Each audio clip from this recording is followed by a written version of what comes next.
Around a gloomy castle, a man is violently thrown to the ground, and already exhausted, he breathlessly states that this is his end. Surrounding him, a group of hidden beings remarks that the man has become extremely strong, but the guy insists it's not enough. They say we should pursue our dreams while we are still young, especially for adventurers, since the tool of their trade is their own body. However, there are adults who simply cannot let go of what they desire. At the local adventurers guild, it's the day for the selection of candidates who wish to be promoted to rank E. One of them, named Rick, shows up for the test, and the receptionist Alyssa gets excited upon recognizing her old friend. They worked together in an office, but the guy left shortly after. But the most surprising thing was that he registered with the guild. Rick comments that it's indeed uncommon to start being an adventurer at 30 years old, because most people begin as apprentices at rank F when they are still teenagers. By the way, Alyssa asks what he's been doing all this time, and he says he spent these years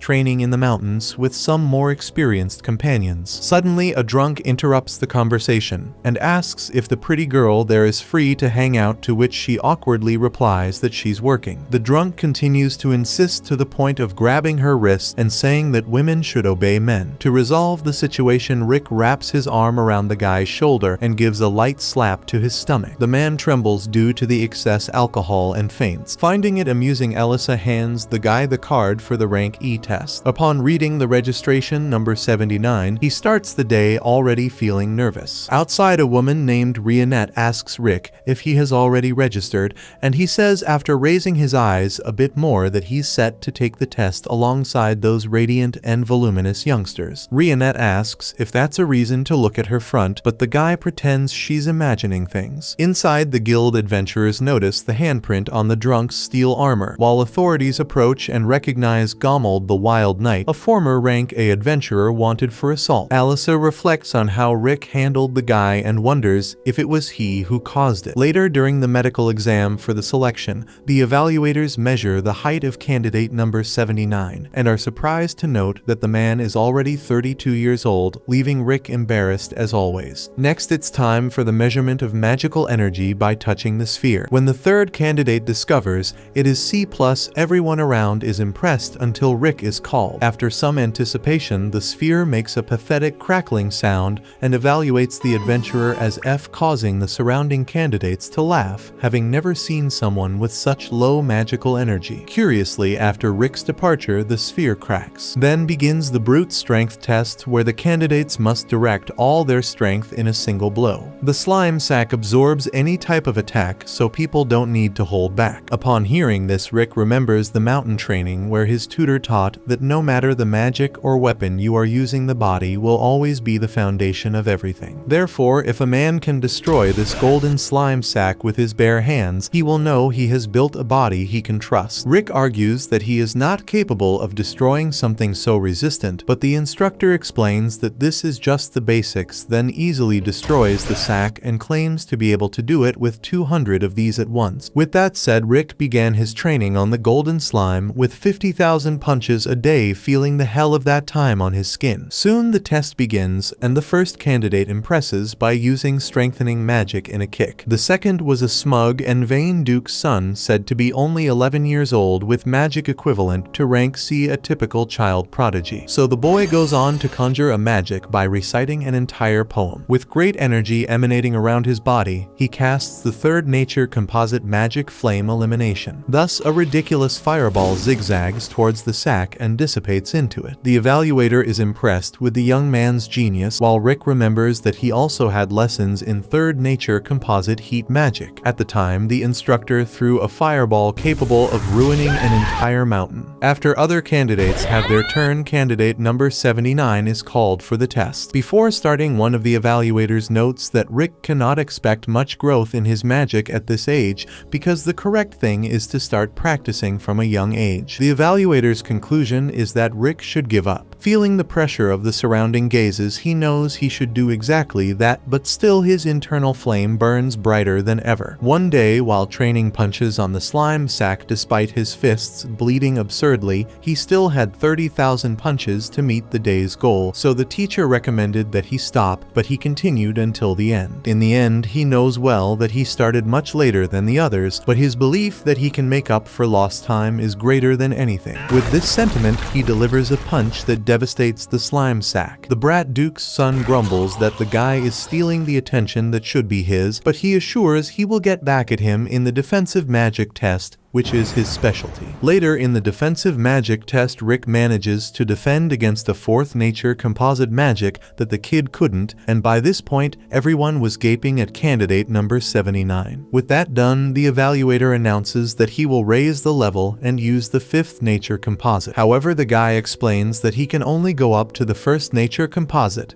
so the instructor believes he is being underestimated and intends not to hold back in this next attack. Soon he conjures a shock cyclone, a level 5 spell, leaving the other adventurers in disbelief at the outcome. Sylvester Elsernia, a first-class knight of the kingdom, hears the explosion from afar and goes to investigate, as such a large blast shouldn't be part of a test. Upon learning what happened, Lord Sylvester thinks someone is playing a joke on him because no F-rank individual should be capable of what was reported. He then reads the profile of candidate 79 Rick Gladiator, aged 32, and is astonished at the man's age. According to the records, Rick worked for 14 years as a receptionist at the Tiger Road Cinquat Guild branch. After the defensive magic test, the protagonist completed the written exam and finished the tests for the day. Later, talking with Rionette, he confesses that he doesn't know if he did well on the first day, especially since he scored an F in magical capacity. As a consolation, Rionette notes that the young man has improved a lot over the past 2 years. Suddenly, a haughty duke's son appears, calling Rick a commoner. Rick tries to remember the boy's name but fails. Furious, the kid says his name is Fried Diamuit, so Rick asks if he needs help finding his parents. Even more upset, Fried cries, saying today was supposed to be his day to shine, but the old man stole his spotlight in the test. Right behind the boy, Angelica, his older sister, scolds Rick for making her little brother cry. In tears, Fried claims the 40-year-old man mistreated him, so Rick tries in vain to convince them that he's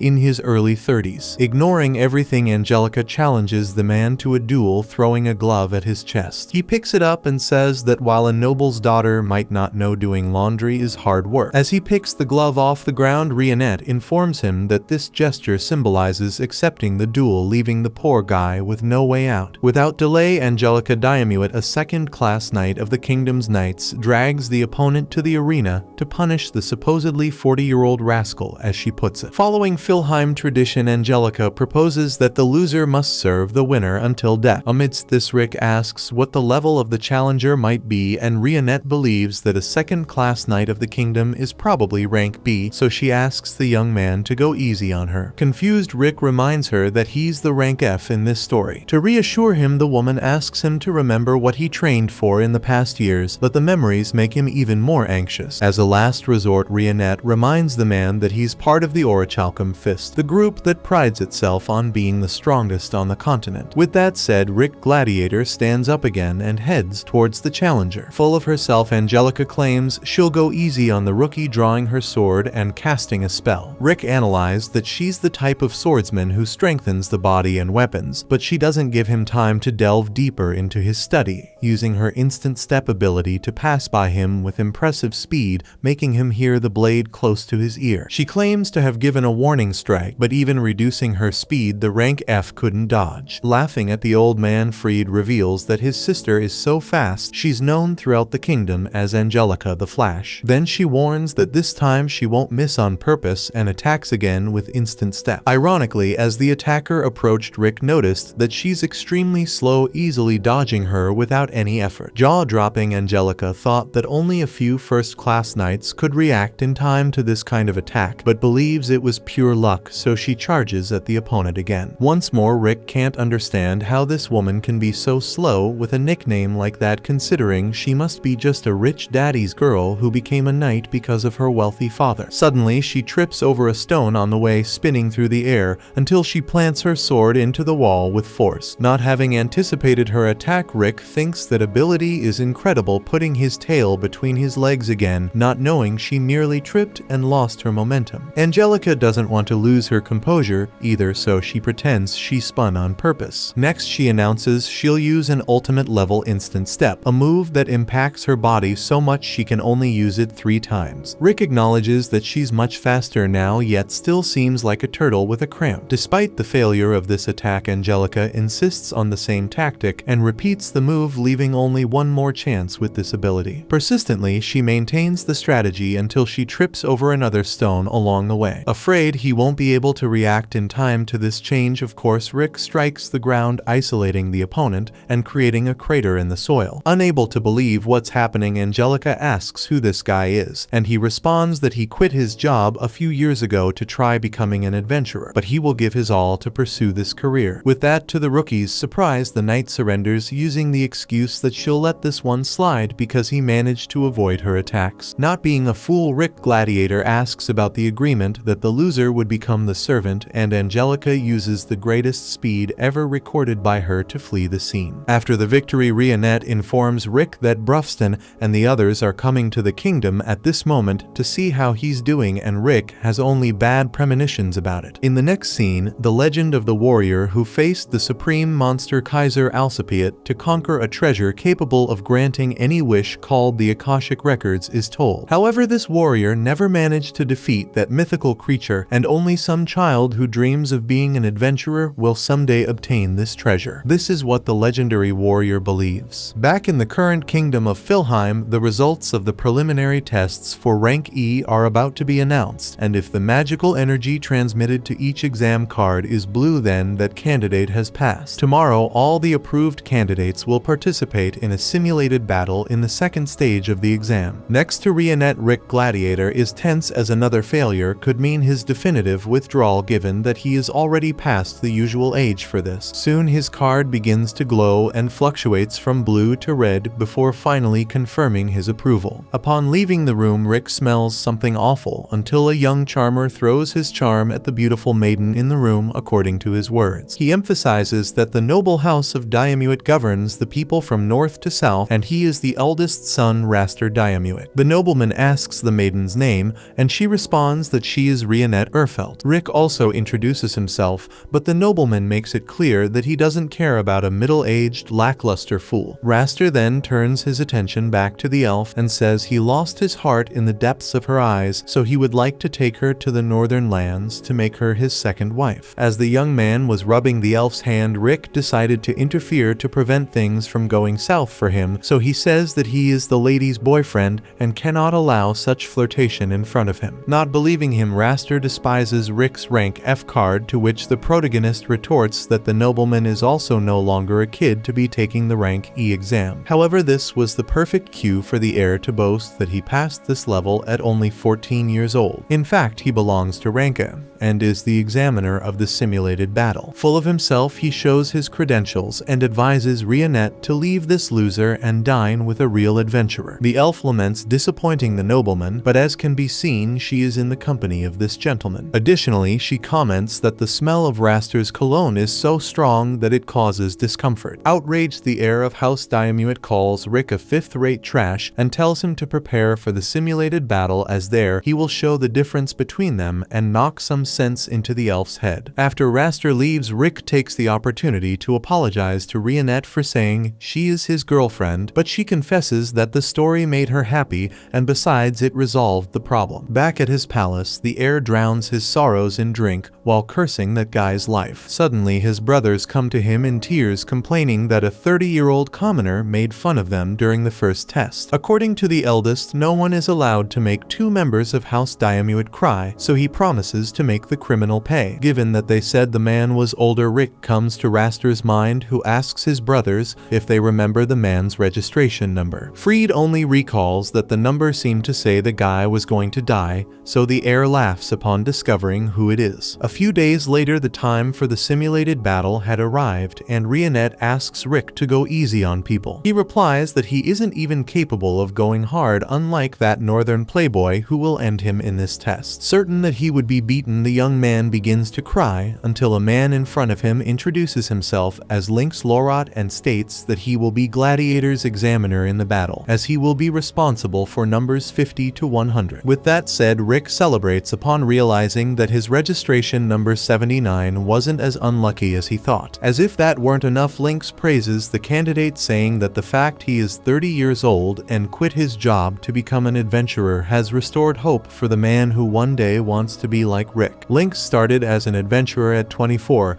and only got his career going after 30. Therefore, he sees Rick Gladiator as an example of determination. Now 40 years old, the examiner intends to fulfill his dream of reaching rank, although it took him almost 20 years to reach B. With that, Rick enthusiastically greets the man, and although Lynx emphasizes that he will not have a favorite candidate in the exam, he invites Gladiator for a drink after the test. Listening to every word from his hiding spot, Raster waits for the examiner to pass by to approach him. After this conversation, Rick seems much more relaxed for the battle, as a huge weight has been lifted off his shoulders. However, one of the organizers enters the concentration room and informs that Lynx Lorat, the examiner for candidates 50 to 100, has suddenly fallen ill. Given the situation, Raster Diamuit will take over these candidates. Rionette had already suspected there would be some problem, considering that Rick ended up crossing paths with the 3 Diamuit sons. Around him, an adventurer laments Raster being the examiner because he is known as the man of 1,000 skills, a genius who rose to ranka at just 17 years old. As if that weren't enough, he has another nickname that's even worse, the Rank-F Crusher, and they say he harasses candidates every year for pure entertainment. Meanwhile, preparing for the simulated battle, Raster begins to show his claws by defeating a candidate with just one spell. According to him, this is the problem with people of humble origins, they aren't even good for a warm-up. Behind him, an elite guard receives the signal. Desperate Rick Gladiator asks what to do now, despite Rionette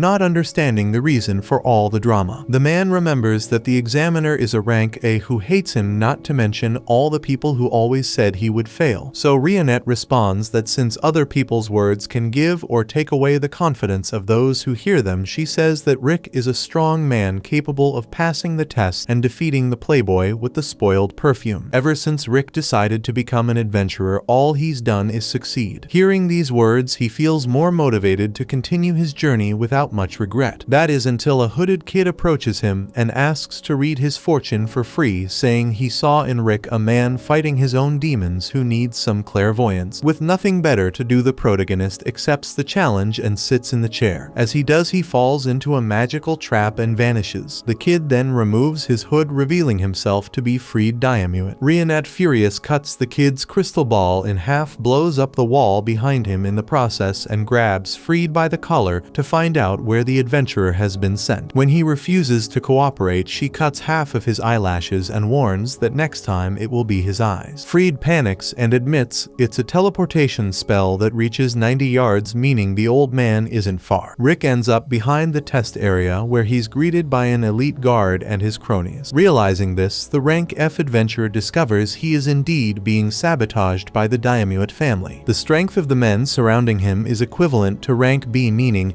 he's about to take a big beating and miss the exam. To make matters worse, the leader of the elite guards can take on Rank A warriors. Rick's fate seems sealed, but the Orichalcum Fist appears on the hill before the worst happens. The boss reminds Rick he has a test and asks what the hell he's doing there. The henchmen can't believe they're facing a talking orc. Rick stammers before making up that these men around him are helping him warm up for the simulated battle, so the orc offers to help too. In despair, Rick tells the elite guards to run for their lives, but they don't feel threatened. One of them strikes the orc's head with a hammer, which crumbles without causing any damage. Not satisfied, the man attacks the orc's arm, so the orc breaks his wrist. To everyone's surprise, the monster heals his attacker's hand and explains that there's a lack of balance in weight compensation for a stronger punch, as the body is a completely connected mass that can't be ignored. Hearing these words, the elite guard's leader realizes who these people are. Meanwhile, the Orichalcum Fist boy pulls out his super cannon called Revised Juliet, loaded with magic stones and lead bullets, and announces he'll resolve the conflict peacefully. Then he attacks knocks 3 enemies in front of him, leaving Rick stunned. Lastly, the guards take the orichalcum girl hostage and order everyone to surrender or they'll slit her throat. Rick and the orc warn the man to let her go before something worse happens,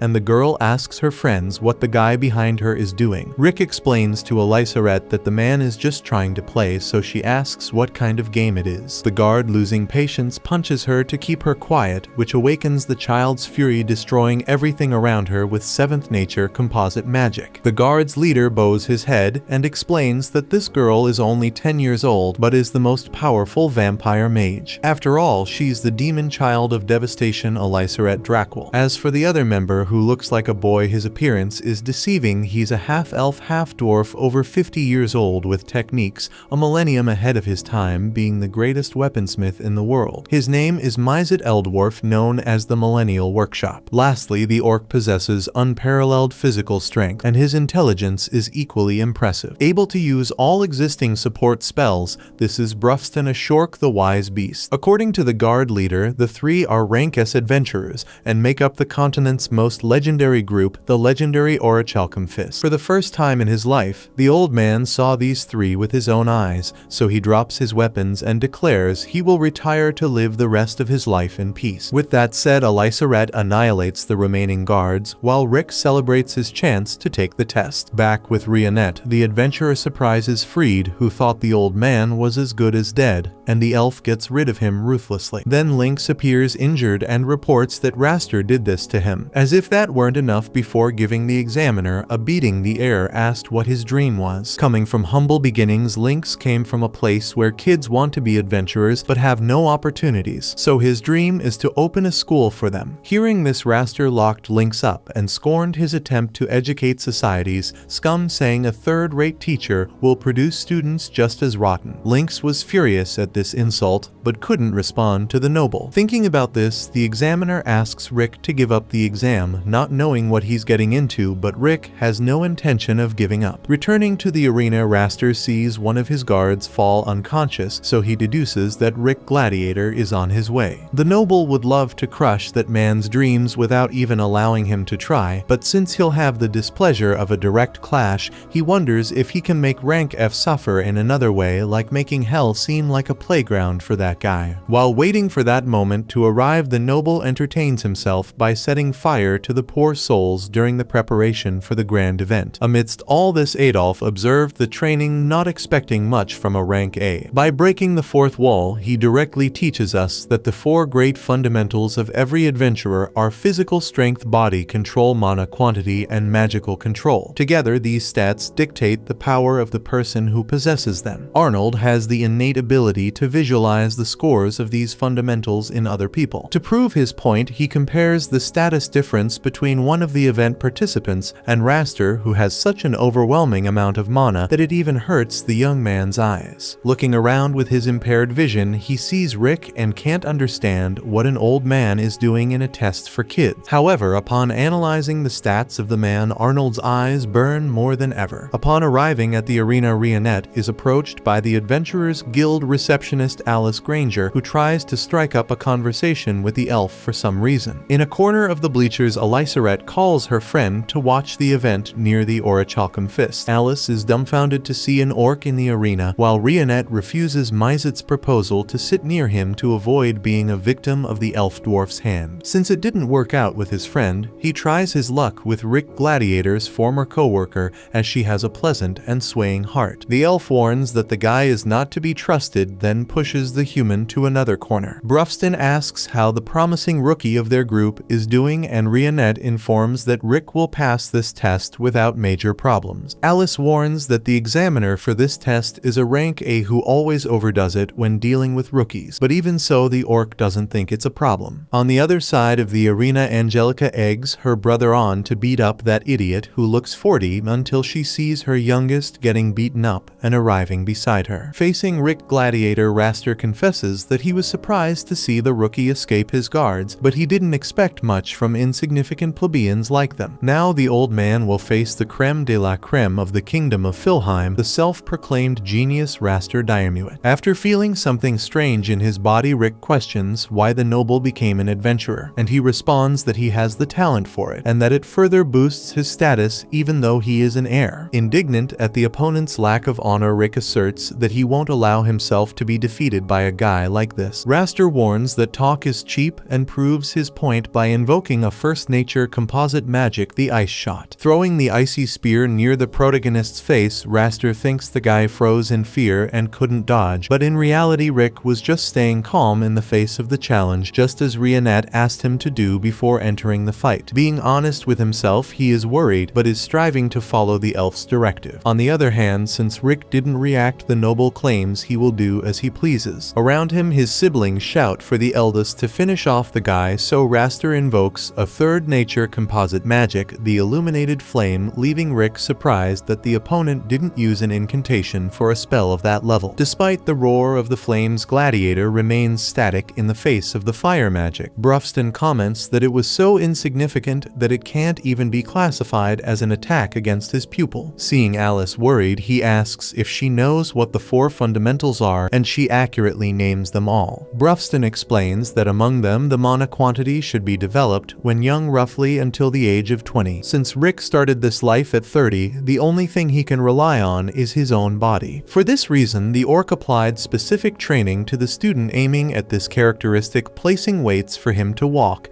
and get physically stronger to compensate for the lack of mana. Meanwhile, Raster conjures the cutting hurricane of 4th nature composite magic and throws it at the examinee. Brufston explains that he taught Rick to develop this body from scratch, while Mizet was responsible for teaching magical control. Elisarette says she just played magic games with Rick sometimes. Lastly, Rionette trained the pupil's body control. By dedicating himself so much to the activities he practiced with the Orichalcum Fist, Gladiator reached the level of an S rank, just like the other members of this organization. At that moment, Raster launches his shock burn, still using 4th nature. Rionette observes that Rick himself doesn't realize the level he has reached, because Brufston made sure to keep the student's feet on the ground like the day the boy couldn't break a rock in half. The orc said even a rank F could do it. In the midst of this, Raster continued applying his sorcery to the candidate with ferocity, despising the third-rate scum that dares to challenge nobility. With all his hatred for the rabble, the rich guy unleashes so many spells that the dust from the explosions fills the arena. Ironically, he admits he went a bit overboard. Regardless, none of this had any effect on Rick, who reappears without significant damage, further irritating the examiner. Consequently, Raster raises the level of the challenge by using physical fortification that boosts his strength and speed. Once again, Rick repels the adversary as if he were an insect, then reflects that he understood Rionette's point about self-control and perseverance. Focusing only on his innate talent, Raster neglected his own development, making him extremely careless despite the enormous amount of mana. With this realization in mind, the rookie declares he will not lose this fight. Even though the situation is not as favorable as imagined, Raster continues to believe that the candidate got away just by luck, so he begins to cast his first enchantment spell, cheering on his siblings in the stands. Using a 3rd composite nature spell, Flame Elimination, Raster hurls a vast layer of flames at his opponent, who easily blocks the attack. This time, Raster can't hide his look of surprise. Mizet explains that Rick used his magic with a high degree of precision to block, because having low mana doesn't mean you can't compensate with excellent self-control. Despite his arrogance, Raster accuses the opponent of being cocky, claiming that all his blocks were pure coincidence. Still confident in his superiority, Raster is forced to use his iron body to take the student's blow, fearing an early demise. Indignant, Angelica comments that her brother is losing to a guy who hasn't even used any physical enhancement. At the same time, Raster finally admits that this guy is stronger than a rank E, but insists that Rick only dodged the attacks by pure luck. Tired of the noble's arrogance, Rick emphasizes the effort it takes for someone not to recognize the opponent's strength, especially since he didn't use any magic in the fight, only his body control. Still skeptical, Raster asks how this guy got so strong in just 2 years considering he's old. Hearing this question from a spoiled rich kid who always had all the opportunities life could offer, Rick feels personally offended. He had endured training where he was trapped inside a dragon's lair,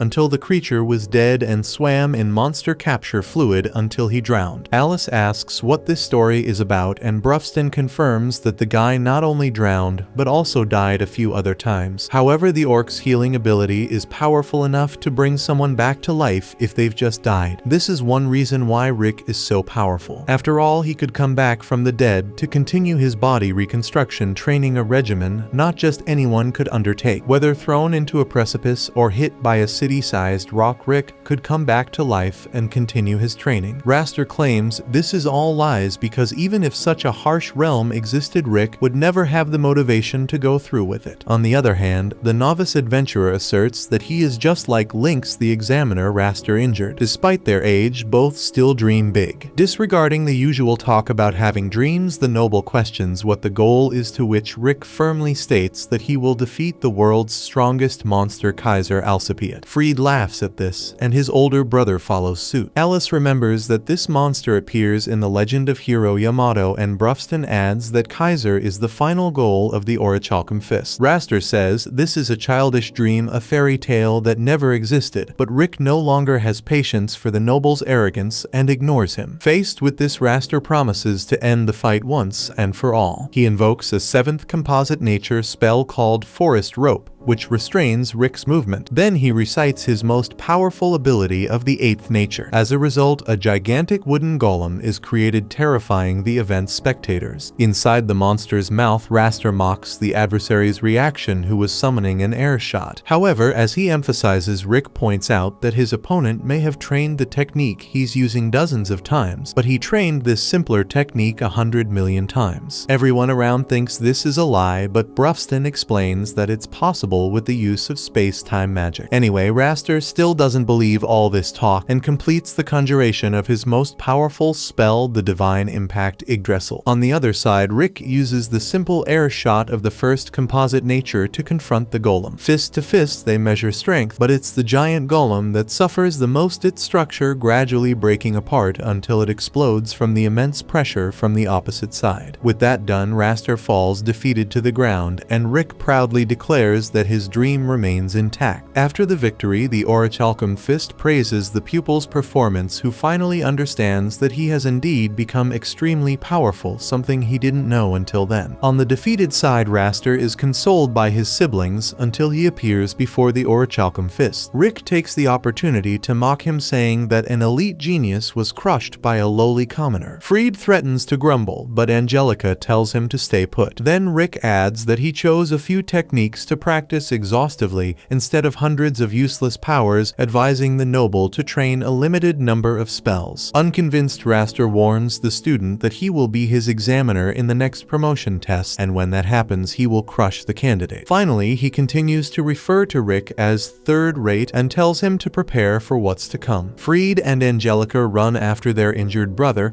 but the girl pauses for a moment to greet Rick, something he never imagined possible. Later, the exam results were about to be announced, and the responsible person calls out the numbers of the promoted candidates one by one. Calmly, Rick waits for the numbers to be selected alongside Rionette and other examinees who, unlike the protagonist, were anxious. Meanwhile, Alice eats a meal with the other members of the Orichalcum Fist and asks if it's okay for them to be there before the announcement of those who passed, and they all reply that there's no need to worry. Rionette comments that Rick is calmer than she imagined, and he explains that he was just reminiscing about some things. When he was a child lost in his tales of heroes, Rick read that upon defeating the supreme monster Kaiser Alcipiat, one would gain a treasure capable of fulfilling any wish called the Akashic Records. However, Yamato, the hero everyone believed could achieve this, failed, and stated that only a child dreaming of becoming an adventurer could obtain this treasure and have their wishes granted. Reading this story to his parents, little Rick dreamed of being like Yamato, though his mother thought being an adventurer carried great dangers that could lead anyone to death. In her motherly concern, she wished her son would find another type of work. His father, on the other hand, thought this dream was a childish wish that should be set aside because everyone should seek stable and decent jobs. In school, still a child, Rick discovered he had a very rare ability, but the evaluators couldn't say exactly what this power was. The boy wondered if it was the type of power Yamato had,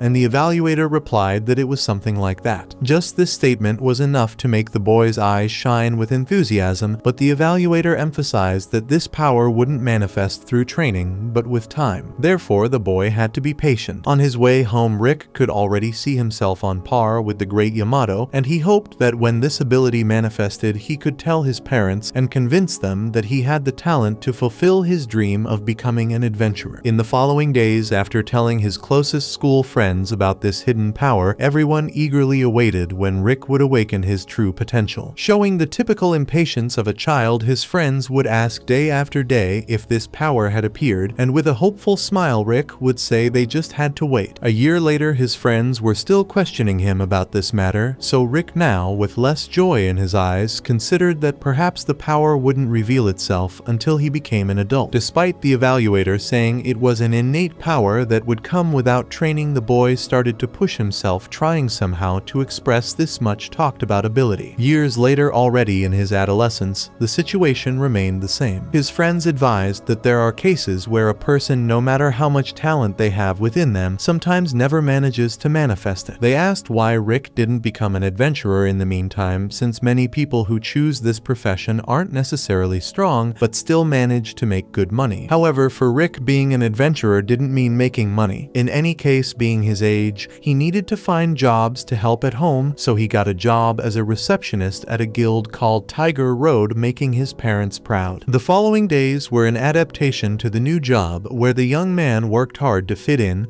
and be a worthy employee of the uniform he wore, though he felt some jealousy towards the adventurers who passed through. In his free time, he continued practicing, trying to manifest the ability he was told he had. But as time passed, he grew older and more stuck in this job, while adventurers constantly passed by, showing their achievements and telling their journey stories. Even his parents, who once had a youthful appearance, were now showing gray hairs. Throughout this time, the Tiger Road receptionist kept his Legend of Yamato book close, though his hope of living the dream died a little each day. One day, Rick paid a reward to an adventurer who exterminated a slime infestation with Tuzazans and Lukes, and was thanked with a "thank you, uncle." Beside him, Alice tried to adapt to the new job and relied on her colleague for most things. Speaking of which, he mentioned that monsters expelled from their lairs had been appearing in the city lately, indicating a new mission. Most of these monsters were low level, so it was likely a rank D mission. In the meantime, Zaid proudly appeared at the guild to show off his new achievement,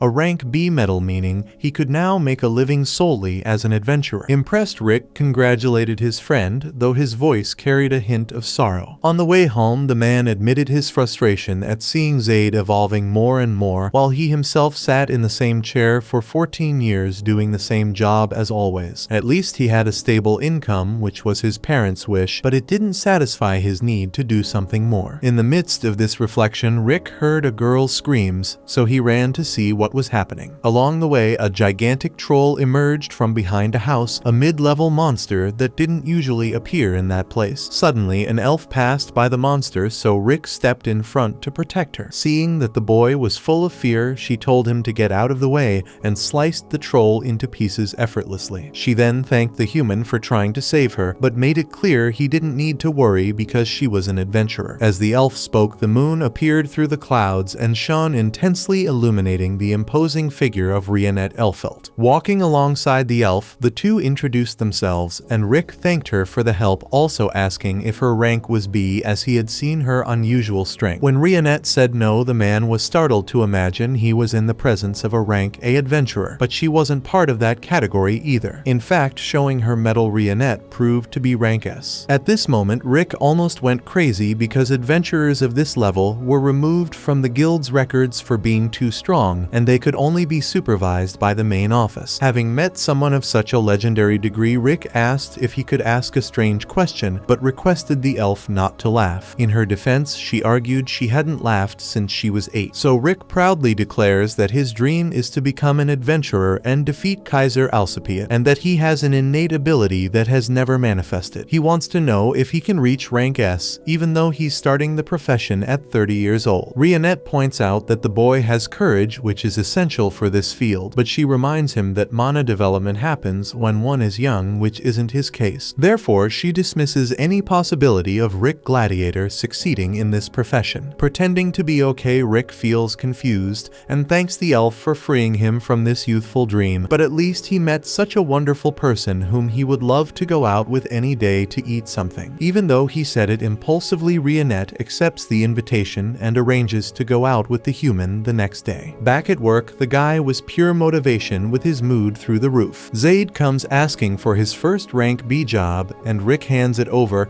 as if the adventurer were the winner of the neighborhood raffle. After all, the guy is going out with a beautiful girl, which means his life isn't total trash according to his own words. However, his plans fall apart when people start shouting about the appearance of monsters. Worried, Rick runs to the meeting place with Rionette, but realizes his concern is unfounded because the area around the elf has turned into a cemetery of creatures. As more enemies approached, Rionette Elfelt used her cleaving blade ability and made all the monsters into pieces. After exterminating the opponents, the elf is overwhelmed by a vision of a hell where she was attacked by the shadows of an evil dragon. This leaves her out of action for now, so when another monster appears, Zaid shows up to prevent the guild receptionist's death. Besides him, other adventurers who usually take jobs on Tiger Road join the adventurer after responding to an emergency guild mission. Together, the warriors eliminate the threat, making Rick feel a pang of envy seeing what an adventurer can do. Still, Rionette, having somewhat recovered, warns that a dragon is nearby and that this team won't be enough. She knows this because when she feels a dragon's magic, she loses control of her own magic. Soon, the winged beast appears in the sky, so Rick understands the cause of the monster's flight. When the dragon lands and looks directly into one of the adventurer's eyes, the man panics and attacks with a burning shock, which, although it doesn't cause any damage, provokes the creature's fury that, with a single flap of its wings, throws all the humans to the ground. Zaid knows everyone needs to flee as they have no chance against such an enemy. However, despite the group's attempts to get away, the dragon raises a barrier around and traps everyone close to him. Zaid tries to break the shield with his axe, but the magical protection is too strong. Faced with this, the man is sure he's going to die today. However, to everyone's surprise, Rick Gladiator steps in front of the others. Nervously, he explains that if they're all going to die anyway, he'd rather go down fighting to die as an adventurer since he couldn't live as one. Though he had given up on the dream, the truth is Rick's blood still boils inside, and this boiling was more than just the hope of fulfilling his desire. With that in mind, Rick throws a stone at the dragon to vent this feeling, while Zaid rallies his colleagues not to leave the receptionist alone in this. Soon, the fake Chun-Li takes the front line, while the mage fires his cutting hurricane. Finally, Zaid takes advantage of the distraction to hit his axe on the monster's snout, but besides having no effect, the dragon now prepares to use its breath. Anticipating this, Zaid covers the entire team with iron body. However, although he saved everyone from becoming toast, the group members suffer the impact damage and lose much of their reaction capability. Even Rionette, a rank,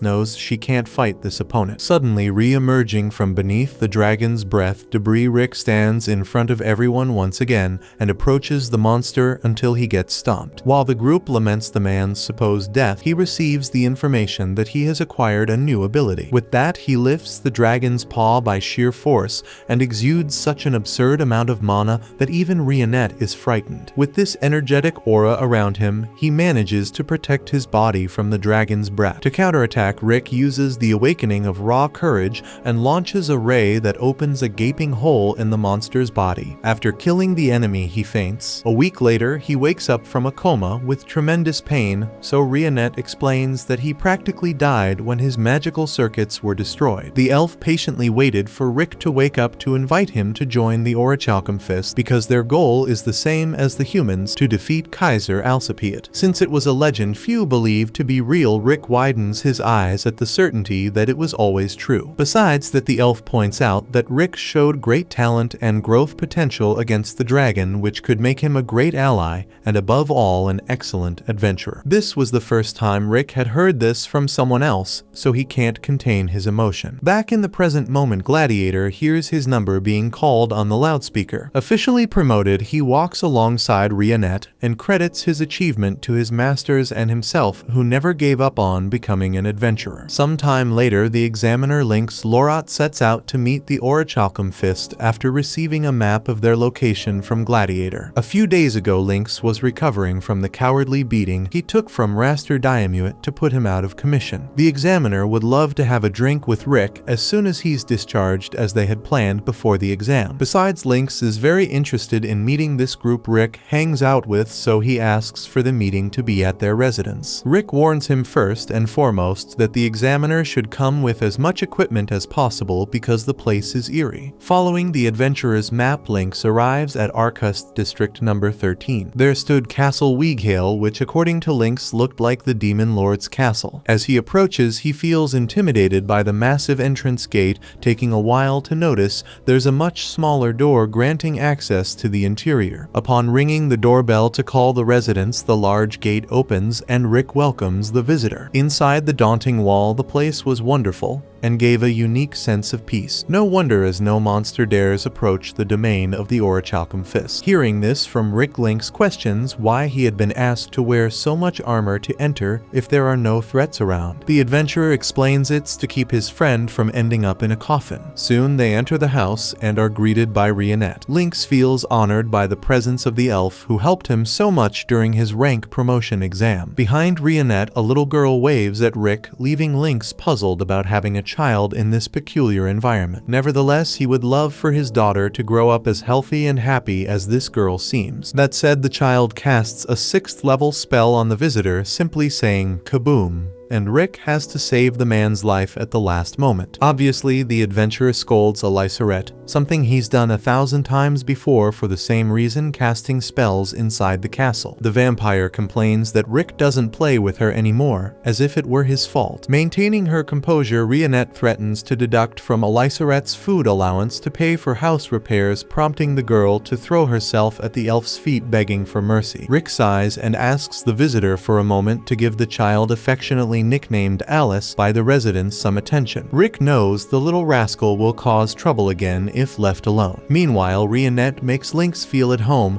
and the first thing he does is observe the view from one of the windows, certain it would take days to explore the entire area. Moreover, he can see Mizet's workshop within his field of vision. Curious, he heads down to the dwarf elf and introduces himself, using his surname Lorot, asking about the type of craftsmanship the fellow is engaged in. Mizet explains it's an Ultra Flame Cannon number 6 and lets the visitor use the equipment against the scarecrow in the yard. According to the dwarf elf, all you need to do is focus your magic into the weapon and pull the trigger. Doing so, Lynx falls backward from the missile launcher's recoil and creates a crater where the projectile hit. Frightened by the weapon's power, he states that mass production of this armament would forever change the concept of war worldwide. Now returning inside the mansion, he walks more cautiously after nearly dying due to a crazy piece of equipment from a dwarf elf. Peeking into one of the rooms, he sees an orc through the half-open door and is shocked. Without taking his eyes off the book he's reading, Brufston, a Shork, invites the visitor to enter if he wishes. Embarrassed, Lynx apologizes for the inconvenience and approaches the orc, impressed by the number of books there. According to the monster, these are his quarters and private library because he feels more at peace when surrounded by books. Despite having read almost all of them lately, the wise beast has been focusing a lot on Rick's training, which takes away some of his reading time. Knowing the orc was responsible for Gladiator's training, Lynx, Lorot humbly asks this master to also work on his skills. Brufston stands up and praises the human's determined look because of its resemblance to his students. Later, Rick searches for the guest everywhere until Mizet informs him that the guy entered the forest with Brufston a while ago. At that moment, the man panics. Being thrown off a cliff tied to 2 immensely heavy steel balls, Lynx says goodbye to his 2 daughters, Latina and Lilia. However, his fall is cushioned as he lands on some furry creature. Confused, he looks down to see Rionette lifting a giant boar that would serve as an ingredient for dinner. After being saved by the elf, the Philheim examiner thanks her for the help, while she immediately guesses that the weights on the human's feet were put there by Brufston. According to Lynx, his master ordered him to run down a cliff. Unfazed, Rionette comments that the orc is the one who kills Rick the most in training, and Lynx pretends he didn't hear that. Behind him, Brufston appears to continue the training and drags the man into the forest. After returning from the exercises, Lorot is happy to still be alive, just like Rick, who didn't have the chance to tell the man that training with the wise beast is a big problem for the unsuspecting. He also tells the guest that certain things the three Orichalcum members say should be completely ignored, like when Brufston claims he'll go easy on training, when Alice promises she won't do something again,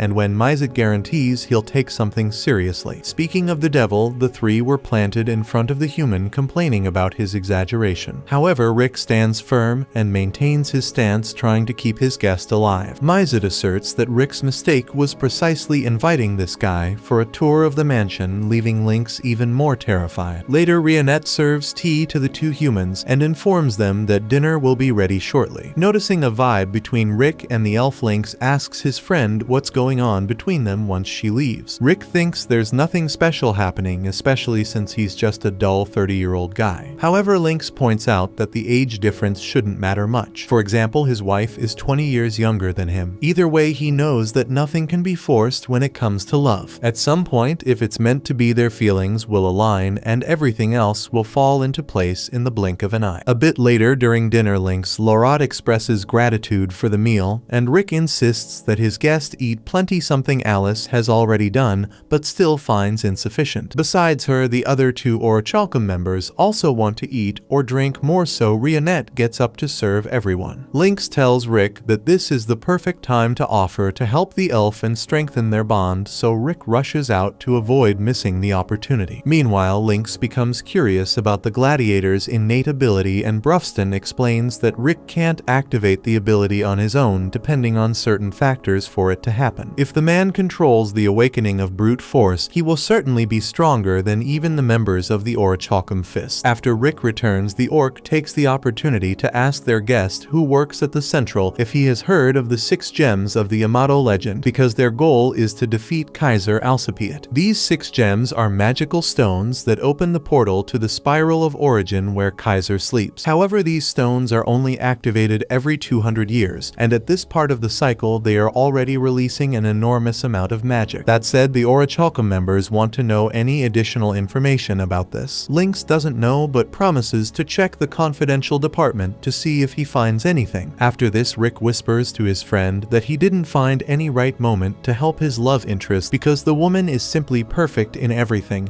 and didn't need help with anything. Hours later, at the Adventurers Guild, a woman complains that she's cleaning when she should be continuing her young adventurer career. Soon she sees the Orichalcum Fist trying to take on a mission, but they need one more member in the group to have the required minimum number. So the guild master recommends they take Ray Lucas, a young girl who wants to explore the world as an adventurer. She doesn't seem very excited to walk alongside, according to her, a talking orca kid and a tacky old man. However, anything is better than sweeping the floor, so she accepts the challenge and joins the group. On the way, Rick explains that they are looking for a magical stone that is extremely valuable and has the power to attract monsters. Confident in herself, Ray states that she can handle any monster attracted by the stone because she might be rank F now, but soon she'll be at the top. By the way, she asks the man's rank and he says he is rank E. With this answer, Ray concludes that Rick is an old man who started late, so he must be ridiculously weak. Further ahead, Alice and Brufston find the magical stone behind the hills. Meanwhile, at the mansion, Mizet uses a gadget to blow wind on Rionette's skirt to lift it, so the elf quickly circles around and asks what's going on. He explains that it's a device that creates wind without using magic called the Stormy Maken. Rionette replies that it's quite interesting before destroying the device into pieces with her sword. On the road approaching the magical stones, the group encounters a wyvern and Ray panics. Without losing his composure, Brufston slowly approaches the dragon and punches it far away. Ray Lucas complains that the wyvern's death will attract several others to the region, so the orc gets tired of her whining and tells Rick to endure her talk. Later, the man is tasked with being the girl's personal listener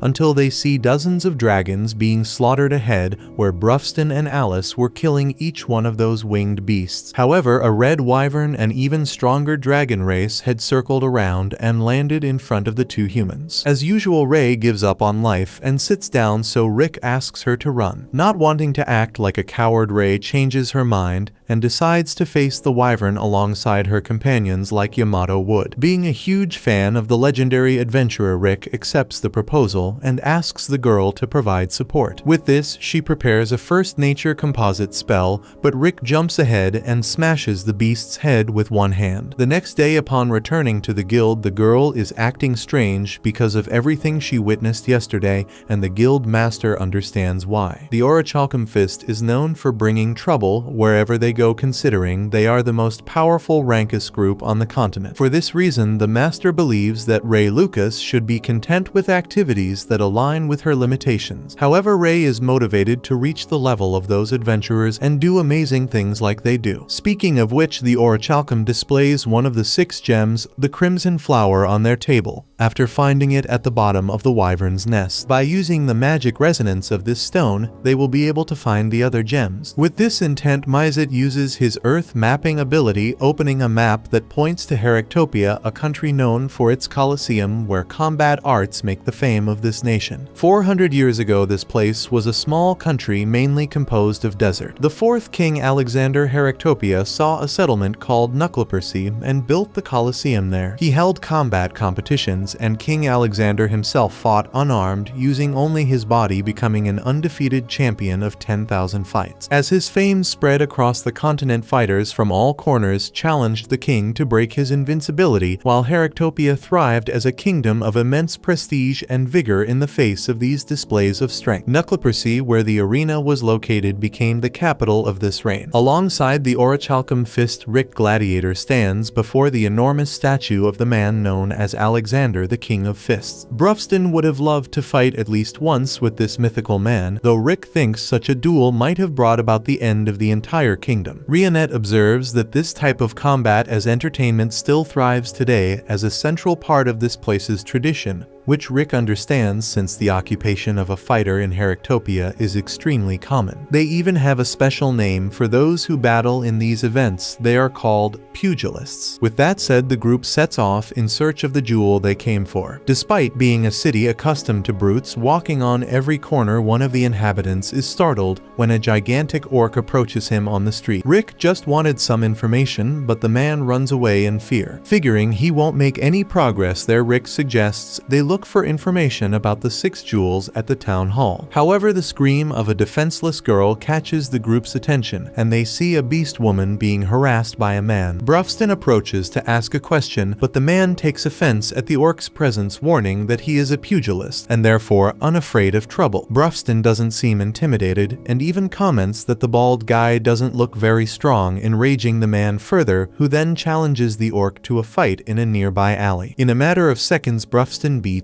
the man, who now agrees to answer their questions. He introduces himself as Gold, while the cat girl is named Militia. Getting straight to the point, the wise beast shows the Crimson Flower to the locals and asks if they have seen anything similar around. Both feel they have seen something like it somewhere nearby, although they don't know exactly where. Behind the group, a crowd gathers to witness the opening show of the King of Fists tournament. Gold gets excited and reveals that this is the announcement parade for the city's tournament, where the winner becomes the champion of the pugilists, and the cat girl can't wait for these 2 months leading up to the event to pass quickly. This festival is so important that around 5,000 people come to Heractopia every year to watch. Cheered by the crowd, they see a pugilist named Kerwin Orwolf, who has won the King of Fists tournament 5 times, 3 of them consecutively. Admiring the fighter being carried by an elephant through the crowd, Gold dreams of reaching that level one day. Speaking king of a gleaming spherical jewel militia notices that Kerwin's champion belt bears a relic identical to the one sought by the foreigners. Brufston recognizes it as the sovereign's gold, one of the 6 jewels. After the parade, the famous pugilist enters the academy where he trains, and a man approaches Kerwin to thank him for the show. The fighter doesn't mind because he knows the importance of exciting people on the eve of the tournament. However, the man with the eye patch doesn't believe that Kerwin is doing very well, which the pugilist denies. At this point, the 3 members of the Orichalcum Fist enter the academy in search of the great champion. Even the feared fighter of Heractopia feels a chill when faced with the enormous orc. Rick was trying to be discreet, as he would inevitably have to broach a delicate subject. But that's not Brufston's style, who knows it's also not the pugilist's style to beat around the bush. So the orc gets straight to the point and reveals that the jewel on Kerwin's belt belonged to a member of Brufston's group a long time ago. If the champion hands over the relic, the orc guarantees to return a jewel of equivalent value. The eye patch man is offended by the visitor's stance and calls someone to expel the group, but the pugilist asks his boss to calm down, saying he can smell a liar, which is not the case with these 3 strangers. However, he refuses to hand over the jewel because this belt is special to the people of Heractopia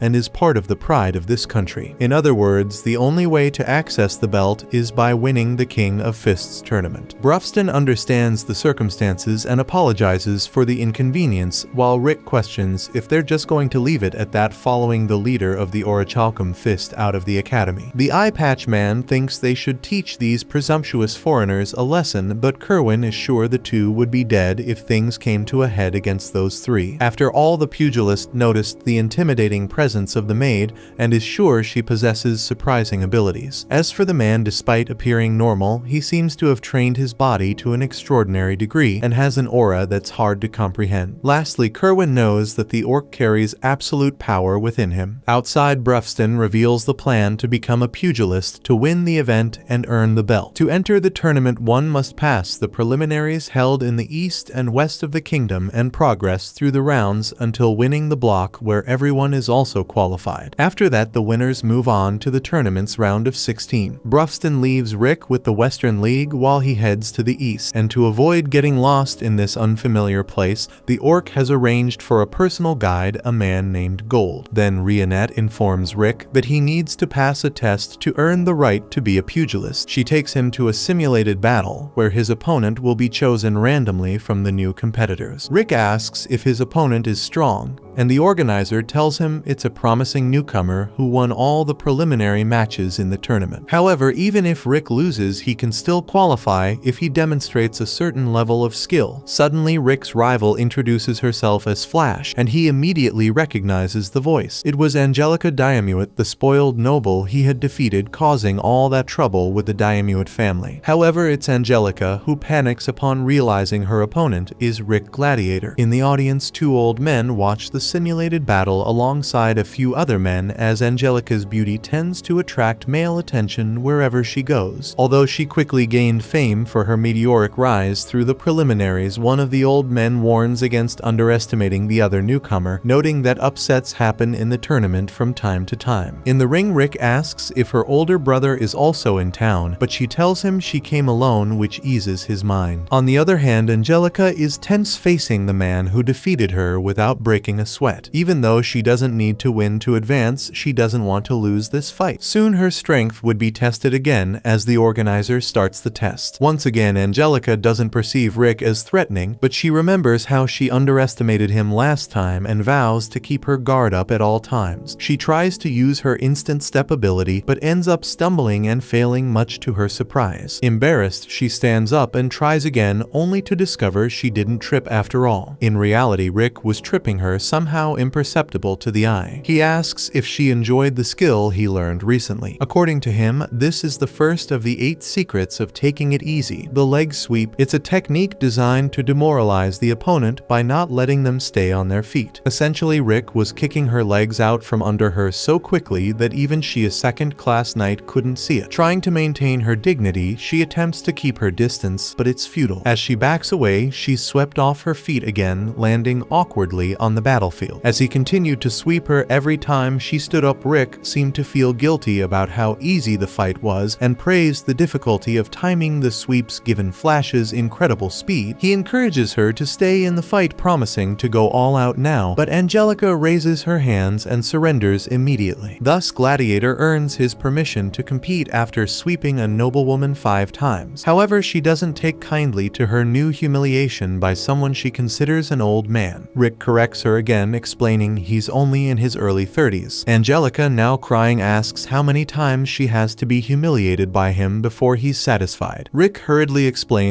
she's misinterpreting the situation, desperate to change the subject. He invites Flash to grab something to eat. By coincidence, they end up at an inn managed by Militia and her parents. After serving some snacks at the pugilist's table, the Catgirl asks where Brufston is, looking sad when she hears the Orc is participating in the Eastern preliminaries. When the waitress leaves, Angelica asks Rick why he became a pugilist, and he reveals his goal is to win the King of Fists tournament. The girl finds his ambition offensive but is too humble to protest. Nonetheless, she informs him it's impossible for him to compete this year, explaining that reaching the round of 16 is a long journey with insufficient time left. For instance, only those who won 40 matches in the semester gain access to the league, and the maximum a fighter can achieve is 10 matches per month. With only a week left before the tournament begins, she deems it impossible for Gladiator to make it. However, despite her lecture, Rionette announces she has scheduled Rick's 40 matches within a 4-day period, leaving Flash speechless. Later, Rick heads to his debut fight in the preliminaries and learns his opponent will be Grit Albert. The worried organizer explains that this competitor is known for breaking tournament rules by using a weapon, although no body check has ever confirmed this. Soon, Rick faces the scoundrel in the battlefield, but the man appears unarmed. In his mind, Albert sees Gladiator as an old man who gave his all to become a pugilist at this age, and he intends to crush him to make it worthwhile. To achieve this, Albert uses an impact stone in his shoe, increasing his strike force by up to 30 times. As the fight begins, Albert throws his jacket over Rick's face to obscure his vision and punches him with all his might in the chest. After the insane impact, he believes he has shattered his rival, but it turns out Albert's hand is the one completely broken. With this, the impact stone falls from his hand, revealing his trick. Rick mocks his opponent, suggesting he should strengthen his body before delivering such a powerful blow with that item, despite Albert recalling he shattered mountains with his fist. Nevertheless, it's time for Rick's counterattack. He prepares the second of the 8 secrets of taking it easy. With a punch that doesn't land on the opponent, the wind formed around Gladiator's fist shakes Albert's brain until he's unconscious. With this incredible victory, the old man watching the preliminaries realizes Kerwin Orwolf finally has a worthy opponent. As night falls in a shady establishment in Heractopia, a monster named Jeeth sleeps soundly among beautiful girls until someone knocks on his door, announcing it's time to work. The following day, Angelica Diamuit took advantage of not being around Rick and dominated her rivals in the preliminary eliminations of the tournament. With 40 consecutive victories, the Lampijo secured her spot and was already thinking about winning the Block League matches just as Rick was getting excited to give his best. Angelica raised an eyebrow, questioning whether the guy really intended to fight 40 times in 4 days, since each venue only hosts 1 fight per day, meaning he would have to travel hundreds of miles to dozens of areas where the fights take place to meet that quota. But before Lampijo could even finish her thought, Rionette lost patience and called Rick to start the marathon, as they had a fight at Green Hill Arena scheduled for 10 a.m. Angelica freaked out, shouting that the arena was 30 miles away and that not even a souped-up carriage would get them there in time. Offended Gladiator responded that he was in too much of a hurry to catch a carriage, which is why he planned to run there instead. In no time, he sped off at the speed of sound, showing Diamuit that the true Lampijo in the room had just left. While she struggled to accept that the guy defied all the laws of physics, Annette asked if Angelica was interested in watching Rick's fight. Angelica would love to see it, but had no idea how she'd get there in time, so the elf offered to take her in a way the human girl would never expect, by jumping between the city's rooftops at a surreal speed, carrying her in her arms. Upon reaching Green Hill Arena, Rick was surprised to find Diamuit collapsed collapsed in the backstage area. Despite being there, the girl hadn't managed to see the fight due to sheer panic. In any case, Rick felt somewhat relieved not to have an audience, especially since he'd made a serious mistake with the third of his 8 secrets for taking it easy. He realized at that moment that this move needed some adjustments. Behind him, Rionette reminded him it was time for the next fight, and he quickly headed off to his new challenge. Angelica begged to stay at Green Hill, but the elf ignored her pleas and carried the girl in her arms. At Kolak Arena, the human member of the Orichalcum Fist tried to calibrate his abilities to avoid turning his opponents into mush while still securing his victories. Upon reaching Shutgad Arena, Rick circled his opponent and finished him off with a small tornado created by his movement. By the time he reached Latrina Arena, yet another victim had fallen before the 30-year-old uncle. After the Colosseum's mad dash, Angelica could hardly believe that the guy had actually managed to achieve 40 victories in 4 days to pass the preliminaries. Sitting with the girl in a beautiful setting reminiscent of Venice, Rionette informed her that it was time for the block leagues, and Diamuit thanked the heavens that she wasn't in the same block as that guy. After all, she did plan to win the tournament, but it seemed pretty difficult with Rick participating. Besides that, the elf reminded her that Brufston was on his way to the next round in the Eastern League, the S-rank orc who trained Gladiator. Upon hearing this news, it seemed like Angelica's hopes of winning the championship faded away completely. Rionette then mentioned that Rick had set off for the Tronier region, prompting the human to curse herself for not being surprised that the guy was simply walking the 600-mile round trip. Changing the subject, she commented that the elf might be uncomfortable with people seeing her so often alongside Rick, which could lead them to think the two were involved, but the maid didn't mind at all as she harbored great affection for the man. Embarrassed by the response, Angelica pretended it was no big deal. Out of nowhere, the establishment's manager appeared in a panic, desperate because he didn't have enough part-time workers. He begged the two ladies for help in a rather unconventional way, his forehead speaking volumes. Meanwhile, the Orichalcum Fist's Bugs Bunny reached his destination and was approached by a strange figure who knew his name. It was the president of the Western League Management Committee, and his name was Snape Resurrect. Snape had heard about Gladiator's historic run through the eliminations, and so he greeted the competitor. At that moment, an assistant informed the president that Angelica Diamuit wasn't present, prompting Snape to assume that nothing could be done about it. Rick was curious about the man's acquaintance with Angelica, so Snape explained that they were quite close, as despite being a mere merchant, his relationship with the House of Diamuit had always been very good. Since Snape's handshake was quite firm, Rick deduced that the man had once been a boxer, to which he responded that he had competed 20 years ago but had only won a small competition. The sense of accomplishment and the roar of the crowd had been very gratifying, but he was forced to retire at the age of 23, making that victory both his first and last. Rick was intrigued by the story and wanted to know the reason for the retirement, but Snape had to leave. However, before getting into his carriage, he mentioned that his company had entered a competitor into this competition and asked Rick to tell Angelica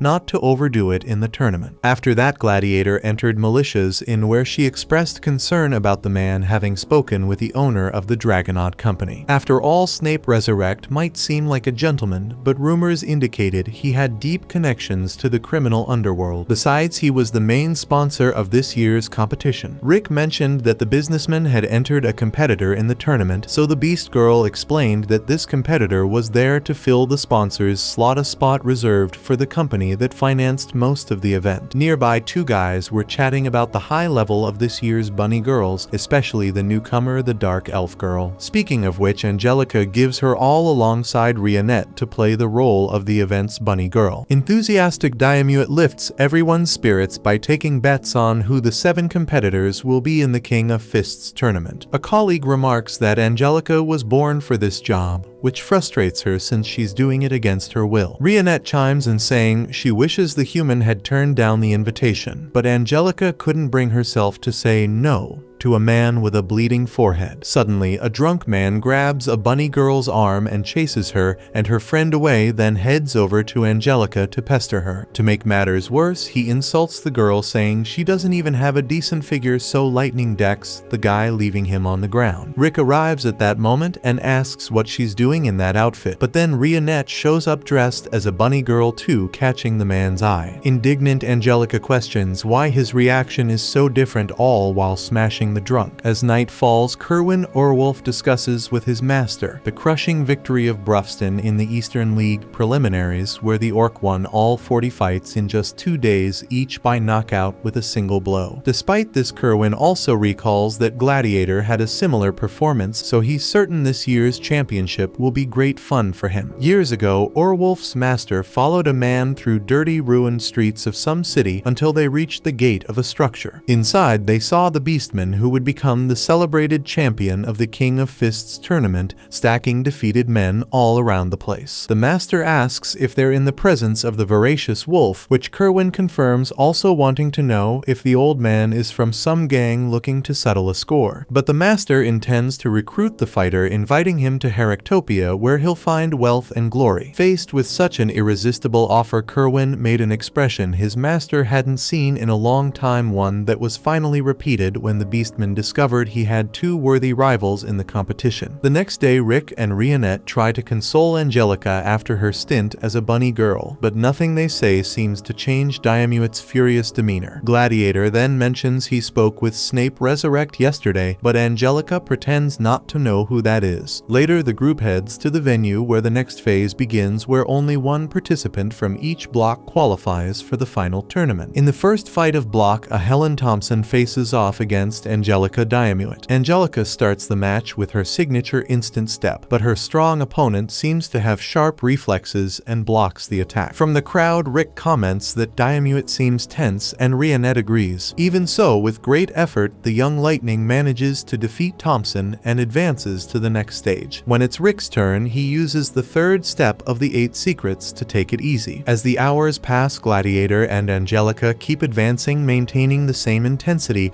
until they reach the following rounds. Now only 4 fights remain, and neither can afford to lose if they want to make it to the eliminations. Diamuit doesn't slow down and surrounds Taylor Bridge, her next opponent, with her well-known speed, combining her water wall with Thunderbolt Arrow to win her matches, but this adversary escapes the tactic unscathed. Surprisingly, the big guy matches Lightning's speed and hits her with a powerful punch, ending the fight. After the defeat, Angelica is treated by a nurse. Waiting for the girl outside the room, Rick mentions that her opponent's defensive strength was immense, but even so, she insisted on a strategy that visibly wore her down. Angelica loses her patience and storms off through the city until Rick convinces her to talk calmly. She then confesses that Snape Resurrect is her fiancé because he was the one who helped her when her parents died in an accident about a year ago. The children took over the management of the Diamuit lands, but the young one's inexperience led the house into serious financial trouble. That's when the family's stingy grandfather stepped in and made a deal with Snape. Eager to forge ties with nobility, Snape offered a truckload of money in exchange for marrying Angelica. With a slow mind, Rick finally realizes that the girl is engaged to the Lizard Man and goes crazy over it, while she adds that she investigated the guy while trying to annul her engagement to him and discovered he would become the main sponsor of the event. She was about to finish her thought, but a commotion from a bar catches their attention. Inside, Taylor Bridge tries to help a girl being attacked by a lizard man, but he's taken down with just one blow. After that, the lizard turns his fury on the girl, demanding something in return for spilling his beer. Angelica steps in against the lizard, even though she fears his strength. But just as the creature is about to punch the human, Rick shields his companion. At that moment, Snape appears and asks Jeeth, his competitor, to hold back until the tournament, which the pugilist does by fleeing the bar. Rick asks who that was, and Snape reveals it was Jeeth Resurrect, his younger brother, a brute who flies off the handle at anything. Since no one can stand the guy, he's become that cocky. That said, he shows he's happy Angelica is safe, as his wife's well-being is his most precious treasure. As the businessman leaves, Rick questions the connection between the engagement and him being the tournament's main sponsor. Angelica explains that the money exchanged for the engagement was so much that after checking the assets of the Argonaut Company, she discovered they have almost nothing,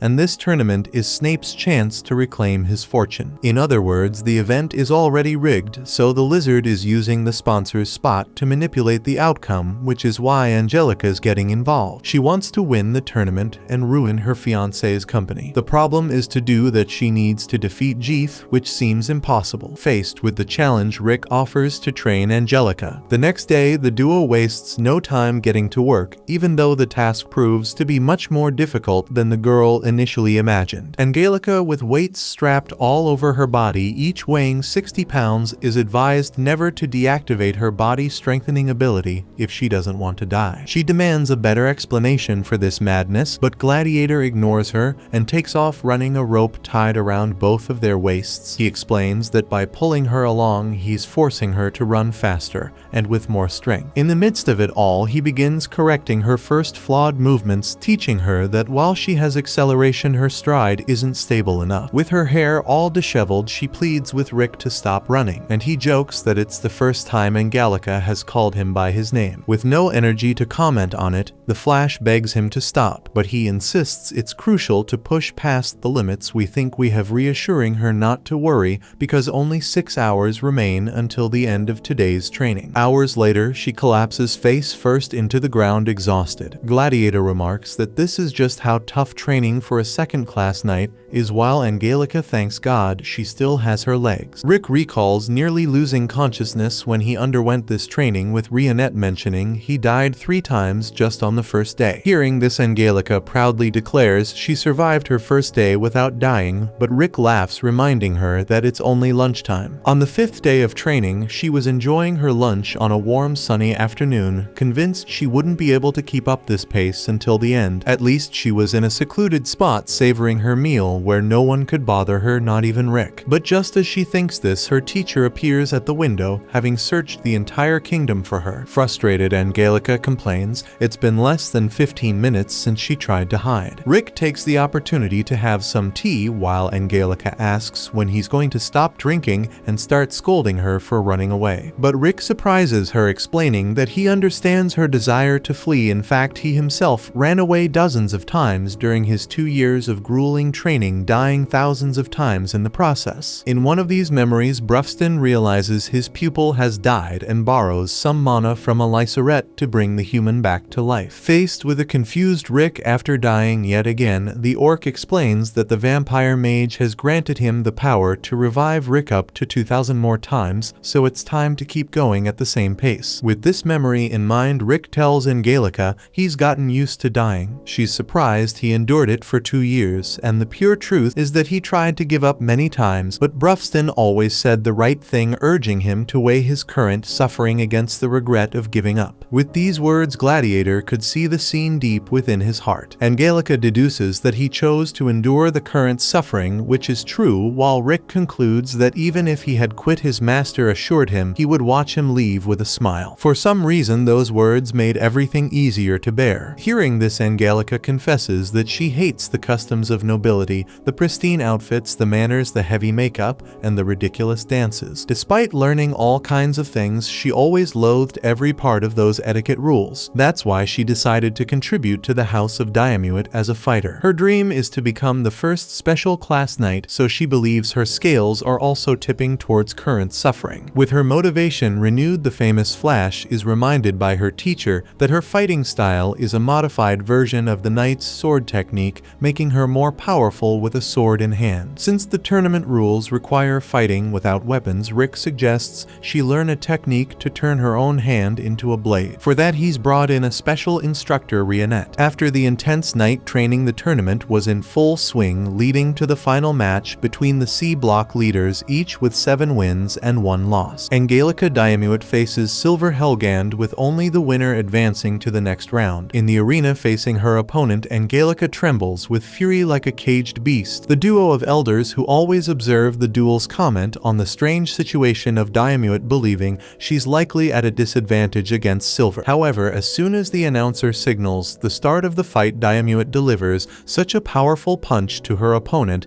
that he flies against the wall with indescribable force, ending the fight to the shock of everyone present. From the stands, Rionette notices that the training paid off, though Rick thinks the girl might have been a little unhinged by everything she went through. At the malicious Militia Tavern after the victory. Angelica reflects that for some reason the stares of the townspeople hurt her, making her question if she did something wrong in the tournament. Rick responds that winning is what matters, while Rionette warns that the people might be afraid of her. Alice and Mizet arrive at the tavern, and the elf asks the dwarf elf what happened to the rumors that one of the 6 jewels is in the Empire. Mizet replies that it led to nothing, as there isn't a shred of truth in them. Militia comes to serve the newcomers and has to dodge the instant flirtations of the dwarf elf until Brufston arrives, guided by his loyal Squire Gold. The cat girl blushes at the orc's arrival, which infuriates Mizet. With the table set for a true feast, the wise beast announces that all that's left now is to win the tournament and receive one of the 6 gems. Alice would love to participate in the event, but Rick shuts down the mage's enthusiasm, fearing she might devastate the entire arena. The orc asks who the human at the table is, so Angelica explains that she was trained by Rick and Rionette, though many times she thought she was being tortured by the two rather than taught. Even so, each member of the Orichalcum Fist assures her that the human's efforts will be rewarded. Thus, the official start of the King of Fists tournament finally arrives, where the pairs are announced after a random draw. In the first match, we have Herman Mueller against Jeeth Resurrect, the competitor entered by the event's sponsor, the Dragonaut Company. In the second match, Angelica Diamuit faces Doug Heap. In the third showdown, Rick Gladiator goes up against Selena Kine, and Rick is relieved not to have to fight against his master. Speaking of whom, the fifth match will be between Donnie Fisher and Brufston Ashork. In the audience, Gold asks Militia to stop giving his master those love-struck looks. The fourth and final match pits Eddie Grace against the 3-time champion Kerwin Urwolf, and the Beastman's master is confident that no matter who he faces, Urwolf will walk away with the belt once again. With the pairs for the first round established, Angelica tells Rick about the organization's scheme to implement their cheating plan. The Dragonaut Company manipulated the bracket to ensure that Jeeth wouldn't face Kerwin or Brufston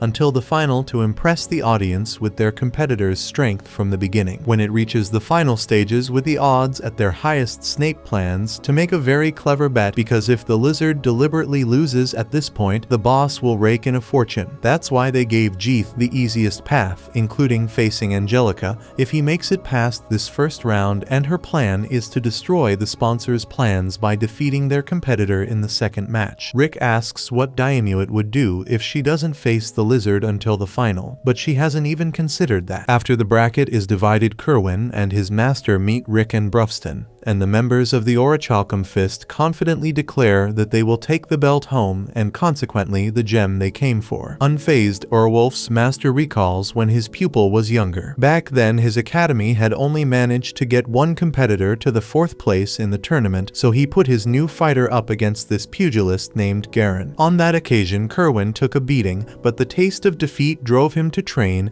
until he reached his physical peak when the Beast Man made his name in Heractopia by winning 3 tournaments. 6 years have passed since then, and now the pugilist faces the greatest challenge of his life. Soon the first round begins, where Jeeth Resurrect faces Herman Mueller. The human lands several hits on the monster, who feels nothing due to his above-average resistance. After missing a strike, Jeeth even hears a taunt from his opponent, but as soon as Herman attacks again, the giant lizard lands an arm on the guy's face, taking him out in one shot. Rick finds this very strange, because even though Jeeth is strong, his movements are amateurish. Regardless, Angelica reminds him that the fight's purpose of impressing the betters has had its effect. Next, she enters the arena and finishes off Silver Helgand, while Rick and Brufston also advance without breaking a sweat. Now it's time for the final match of the first round, with Eddie Grace against the current champion. The Orichalcum Fist watches the fight closely to understand the extent of Kerwin's strength, which is demonstrated right from the first blow. Rick notes that Urwolf anticipated his opponent's move, and Brufston adds that the excellent sense of smell of a dogman provides this ability known as future scent. Despite the praises for the pugilist, the current champion takes a hard hit in the fight, which Rionette claims was intentional. After taking the hit, Kerwin gets up and knocks out his rival, and the audience relaxes after sweating bullets seeing their favorite fighter on the ropes. To his surprise, Rick hears one of the champion's colleagues comment that he's too inconsistent. A day later, the second round begins, with the audience split between betting on Kerwin Urwolf and Jeeth Resurrect. Snape approaches Rick and formally introduces himself to his companions, so Alice comments that the lizard is overdoing it with this whole act, which which embarrasses the businessman. Mizet explains that adults have to pretend to be adults all the time, and the vampire discovers that life for those who aren't children can be quite harsh. Rick asks why Snape isn't in the VIP seat, and he explains that he wants to see the fight between his fiancée and his youngest up close. Speaking of them, the two meet before the match, and Jeeth says his brother asked him not to mess up his future wife's face. Angelica is eager to show the results of her training, while the lizard laughs about only spending his father's money on nonsense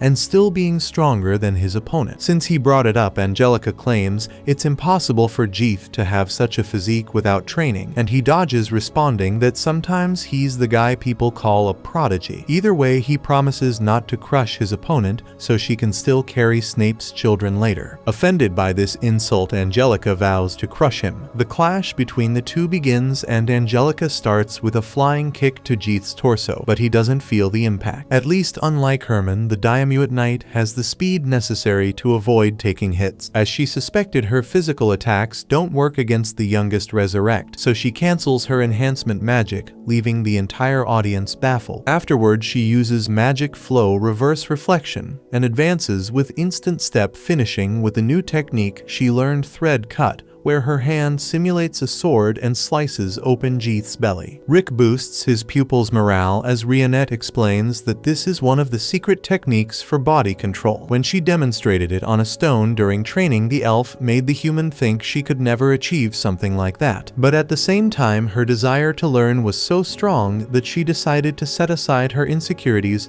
and dedicate herself to the instructions, determined to master the correct movement. Not only that, but she also invented her own method based on the teaching combining magic flow with reverse reflection. Despite this, Mizet reminds her that this technique releases stored energy in the body in a short burst that is more powerful than usual. However, Rick emphasizes that the surreal training she underwent prepared her body to withstand this impact. Finally, Rionette concludes that no one can use the thread cut the way Angelica does because she combines her instant step with the movement. Speaking of which, the noble Diamuate repeats the strategy that worked before and charges at her opponent again with this ability, creating another slash across his abdomen, which only fuels his rage. In response, the reptile punches the ground, raising a cloud of dust that obstructs his rival's vision. He then tries to catch her by surprise, but Angelica is quicker and dodges before being hit. After that, she reverts to the same tactic and slices Jeeth's torso once more. At this point, Snape makes a point of noting how interesting this technique is, but he doesn't seem too concerned about his fighter's physical condition in the arena. Jeeth, having grown tired of holding back, reacts by raising dust once again. With that, he lands a strong blow on his brother's wife, pinning her against the wall. He even apologizes to Snape for going too far, but admits he couldn't resist such an entertaining prey and decided to handle things his way. In any case, Snape knows that the young man can be somewhat temperamental at times. However, Angelica returns after the heavy impact and assures him that the blow she suffered was nothing significant. To prove she's still in the fight, she resumes her strategy of using the thread cut, but this time Jeeth strikes her with his tail effortlessly. Angelica Diamuate insists on the technique, so Jeeth loses patience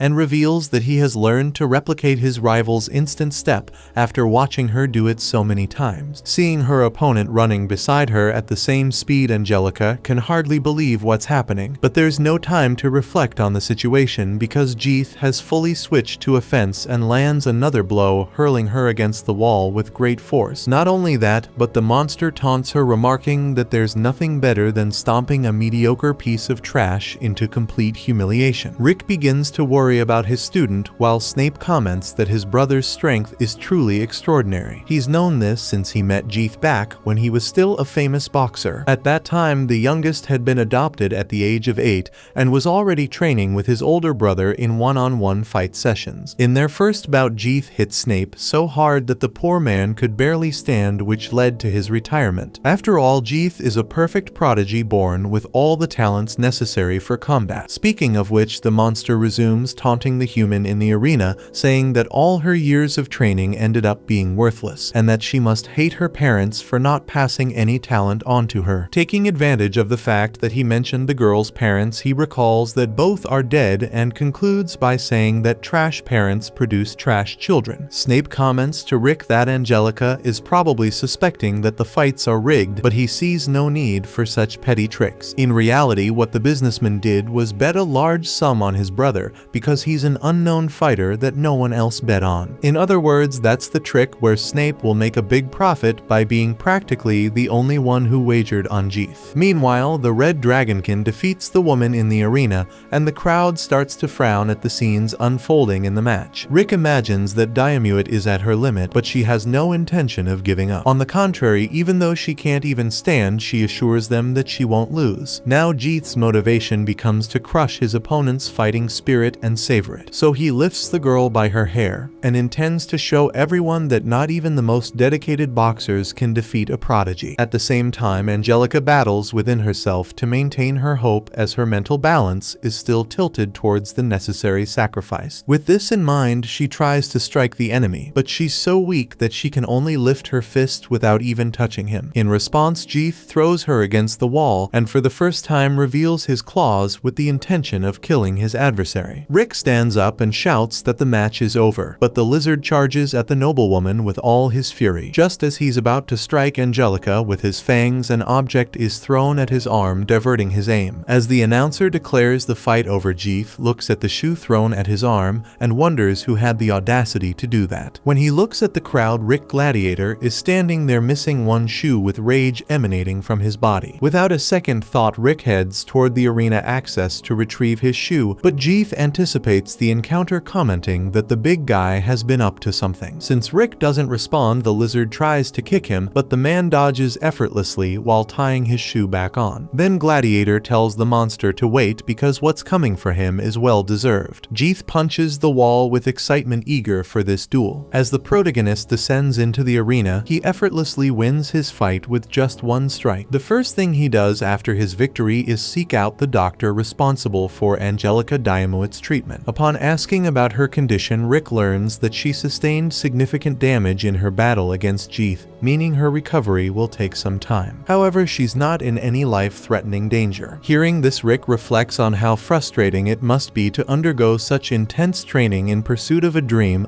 only to be eliminated in this manner. Just thinking about it makes Gladiator tremble with rage. Meanwhile, Brufston also handles his business, advancing to the next round without any trouble. Later, Kerwin Orwolf faces Mylene, a boxer known for her lightning-fast kicks. During a moment of distraction, the Beast Man receives another blow and nearly loses his balance, but just as Mylene gains confidence in the fight, he slams her head into the sand, ending the battle. Even with this easy victory, his master knows he's not in top form. Regardless, only 4 fighters remain to compete for the championship belt tomorrow. The next day, Rick trains early and meets Angelica in a part of the arena. She apologizes for wasting his time training someone with no talent, and now that she's lost, she feels like she rebelled against her noble role for no reason. She even starts to consider that marrying Snape might not be so bad, as he could treat her well and she wouldn't have to work. However, Rick feels he owes her an apology for not recognizing the true strength of Jeeth Resurrect. Speaking of which, he asks her to pay close attention to the upcoming fight between the two. Thus, the Orichalcum Fist member faces Jeeth in the first semi-final. The first thing the monster does is express mock concern for his last opponent given what he did to her. Or rather, he says he should apologize for not killing Angelica because now she's forced to live her miserable life instead of being spared it. Rick doesn't hide his anger at the provocation and punches the arrogant opponent in the face who thought nothing would happen. Surprised and furious, Jeeth tries to retaliate but is hit again, spitting blood. Angelica is amazed that Rick's punches could cause so much damage to Jeeth's resilient body, so Mizet explains that Rick is using the penetrating attack, a technique that targets the inside of the body, not the external part. Jeeth doesn't give up and uses a Dragonkin ability, Dragon Force, which greatly boosts his strength and speed. Seeing Rick's opponent strut around the ring after conjuring this technique, Brufston notes that it probably consumes a lot of magical energy, and Snape adds that his brother never trained his magical capacity. Gladiator responds with another penetrating attack, but this time Jeeth is coated with iron body and takes no damage. After using Dragon Force, the Dragonkin seems to gain a significant advantage in the duel, so he begins landing a series of blows on the human. Snape comments to Brufston that the result of this fight was already quite obvious, but the orc disagrees because for Rick the way we see the fight doesn't make a difference. Meanwhile, Jeeth becomes breathless from hitting his opponent so much, but Rick hasn't spilled a drop of blood as he had the Fluid Strikes ability activated a body control technique that disperses incoming attacks across the body. Essentially, the man barely took any damage. Jeeth accuses his rival of holding back on purpose,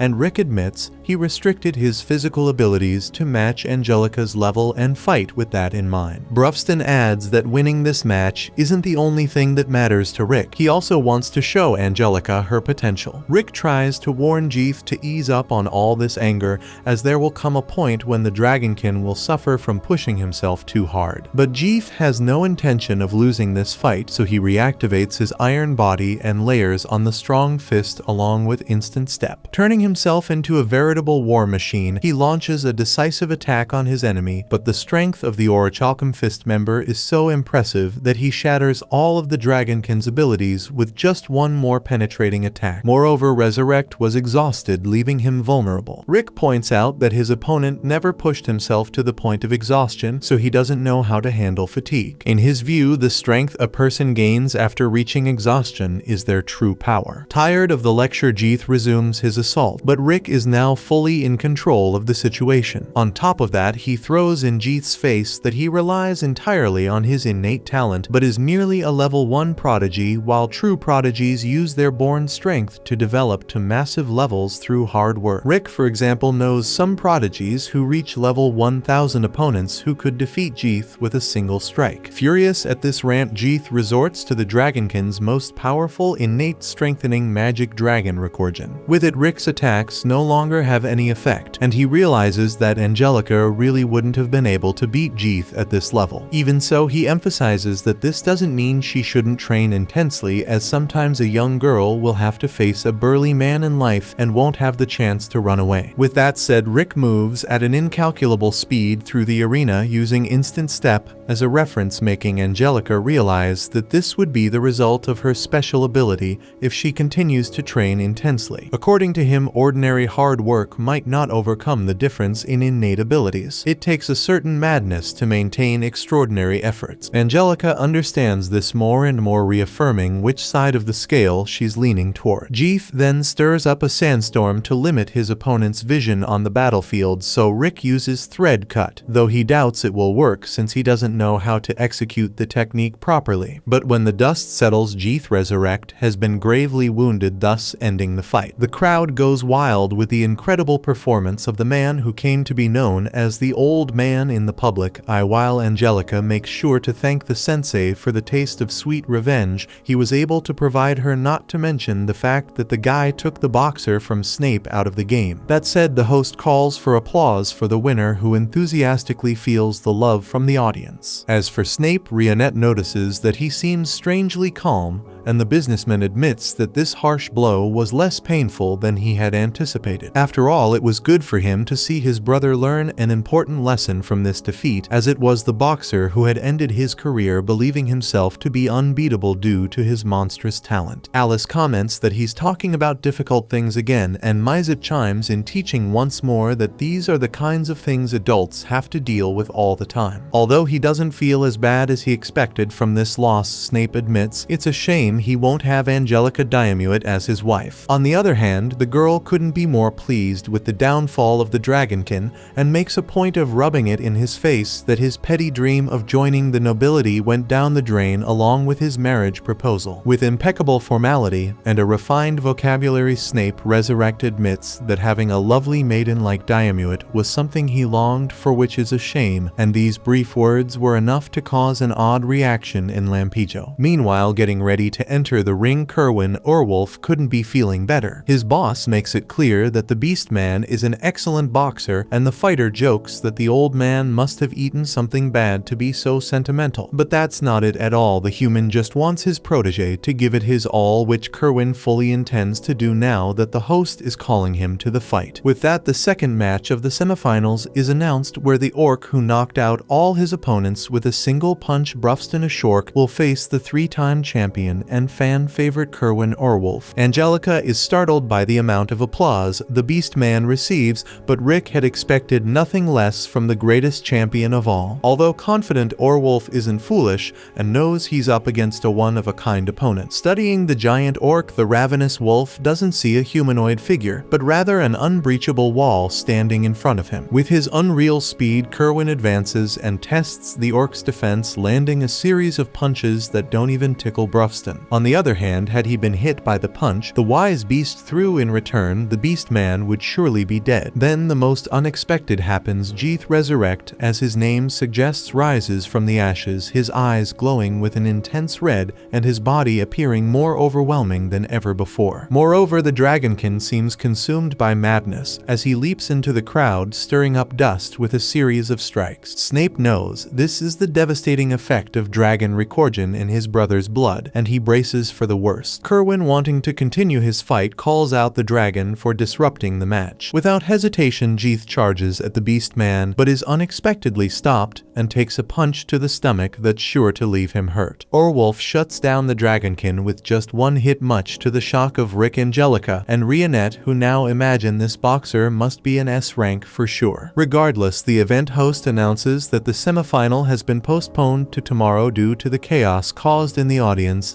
as the injured need to be prioritized. Kerwin laments that he's in peak form right now, but he takes the decision in stride. Brufston sees uncertainty in his opponent's fists, and those words strike the reigning champion hard. Later, the Orichalcum Fist reconvenes at the team's usual hangout, the Militia Tavern. Except for Rick, who went for a jog all the way to Claristia territory, a little 700-mile round trip. Speaking of the devil, the runner has just arrived at the kingdom's borders, where a mountain reminds him of Rionette's curves. There, he finds Kerwin Orwolf, who had been peacefully training in his corner until approached by the human. Rick asks if the guy isn't worried about overworking his body before tomorrow's match, but it seems the beast man is more interested in using Rick as a sparring partner until the semifinals come around. Without further ado, he calls the old man to a fight, and Rick responds with a lightning-fast punch that the opponent manages to block. Since Kerwin blocked such a quick strike, Rick wants to know why he took that hit during the tournament. He guesses that the dogman must have had a blocked nose and couldn't smell the opponent's movements,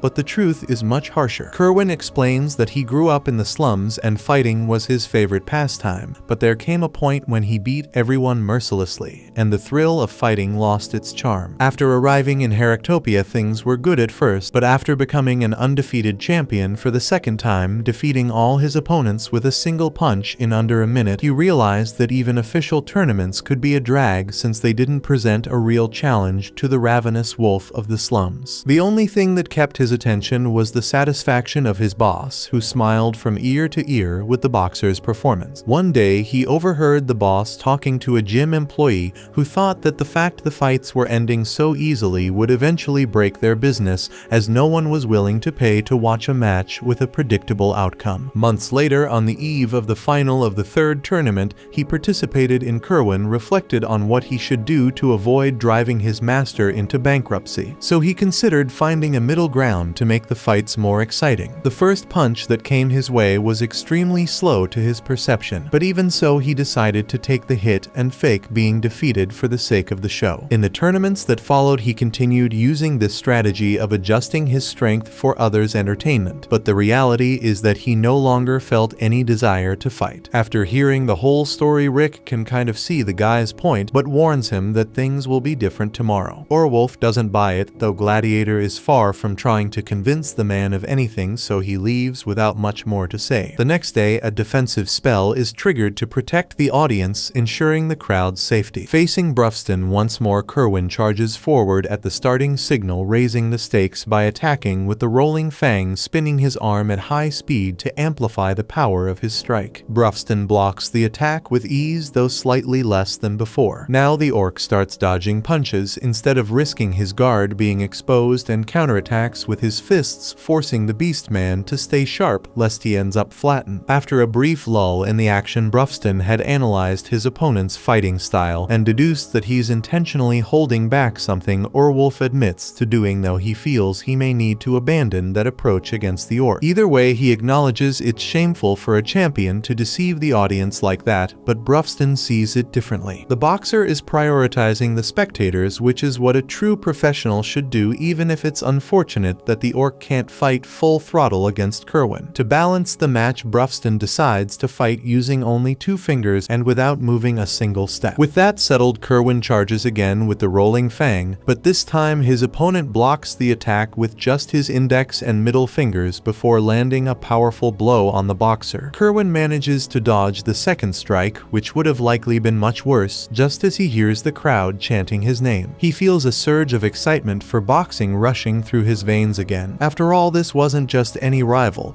and it could be his chance to test everything he had been holding back to level the playing field in his previous fights. Suddenly, his boss yells out Orwolf's name, accusing him of faking the fight. The businessman's dream is to train the strongest boxer in history, so Orwolf shouldn't be holding back. Those words gave the fighter the push he needed to abandon his plan of saving the gym now with his boss's approval. The new goal is to show everything he's got. Kerwin delivers a devastating punch that forces Brufston to defend with his whole hand. According to the orc, he's just adjusting his strength for the block, nothing more. From there, Orwolf goes all out but ends up getting cornered, forced to use his iron body technique to avoid being crushed against the wall. This impressive technique left the audience with mixed feelings. As amazing as the fight was with the crowd witnessing something unprecedented, it also gave the impression that Kerwin Orwolf had been deceiving everyone by holding back in previous bouts. By this point, the Beast Man didn't care what people thought, so he unleashed a 5th nature composite spell, the Flame Wave. While the dogfolk aren't known for their magical prowess, Orwolf had developed his abilities to an unprecedented level, putting him on par with Rick Gladiator's mentors, according to Gladiator himself. After seeing his opponent defend against the flames with a rock, Kerwin attacked with the instant step and strong fist, then summoned a 7th nature composite spell, the Forest Rope. But the boxer didn't stop there. In an attempt to subdue Brufston, he began preparing an 8th nature spell, leaving the entire audience slack-jawed as the arena trembled. In the end, Kerwin Orwolf cast the Angel's Tear in the sky, making Rick fear for everyone's safety, knowing this would force his master to get serious with the Beast Man. In response, the wise beast threw a punch at that massive energy mass, tearing a hole in the ozone layer and turning the Angel's Tear into Crybaby, as all that remained of the giant spell was dust. With that, Brufston gave the approval quarter signal, a typical orc gesture to declare that things had just gotten serious and that the place where the fight was taking place would become a lawless land where anything goes. For the first time, Kerwin felt true terror running down his spine. After dodging a punch, he was blown back by the wind generated from the swing, nearly stumbling. Out of breath, all the voracious wolf could do was fall back, firing off a series of spells that didn't even make his opponent blink. Evidently, after using mana like water, Kerwin was utterly exhausted and defenseless. A punch to his gut left his internal organs and bones feeling like a mixed grill. It would have been easier to give up,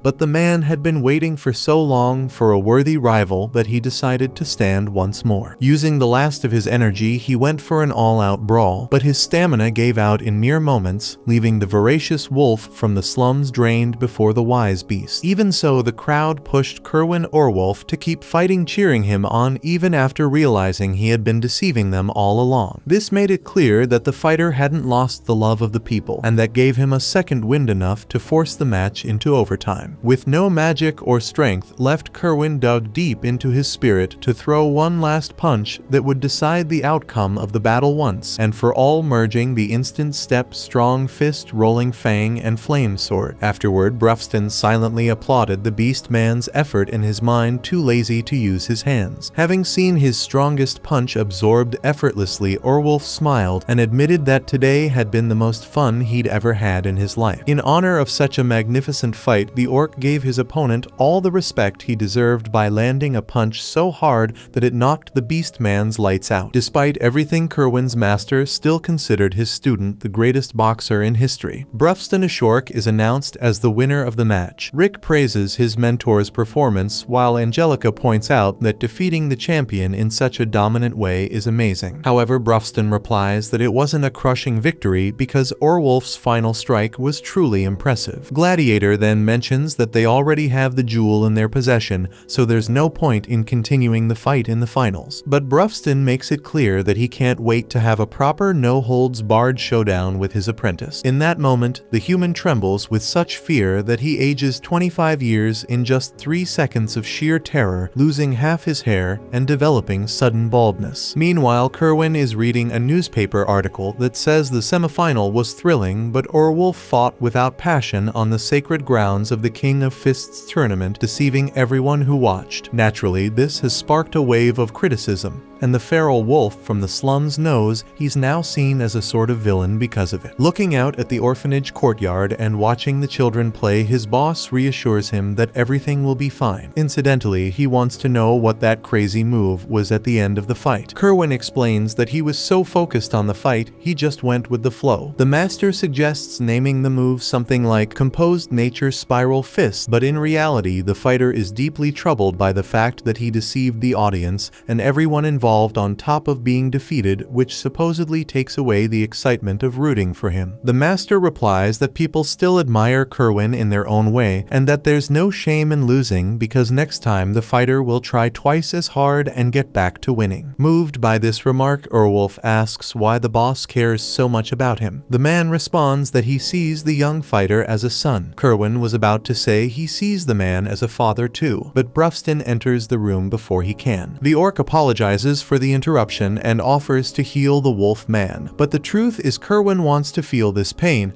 because it's been a long time since he felt anything like it. He then comments that the fight went exactly as Rick Gladiator predicted after facing the wise beast, and he can't wait for the final match. At the Militia Tavern, a young woman tries to drag Rick out of his room with Snape and Gold at her side, but the man is terrified of dying. Angelica tries to break down the door but fails. Snape walks up the stairs and tries to intervene, telling the man through the door that now that Kerwin has lost, everyone is excited to see a new champion, so it's important for Rick to compete in the final. Rick responds that his life is more important than a fight, so Snape switches tactics and, channeling a musical theater performer, starts singing about how thousands of people work in this tournament, hundreds of millions are being bet, and tens of thousands of spectators are eager to see a great fight. But if Rick wants to, he can go ahead and crush the dreams of the entire city and just sit there crying in his corner. After the Dragonkin leaves, Angelica argues that the orc can revive his student whenever he wants, but Rick thinks she's only saying that because she's never died. According to him, dying is terrifying. Angelica reminds him that he endured 2 years of dying every single day,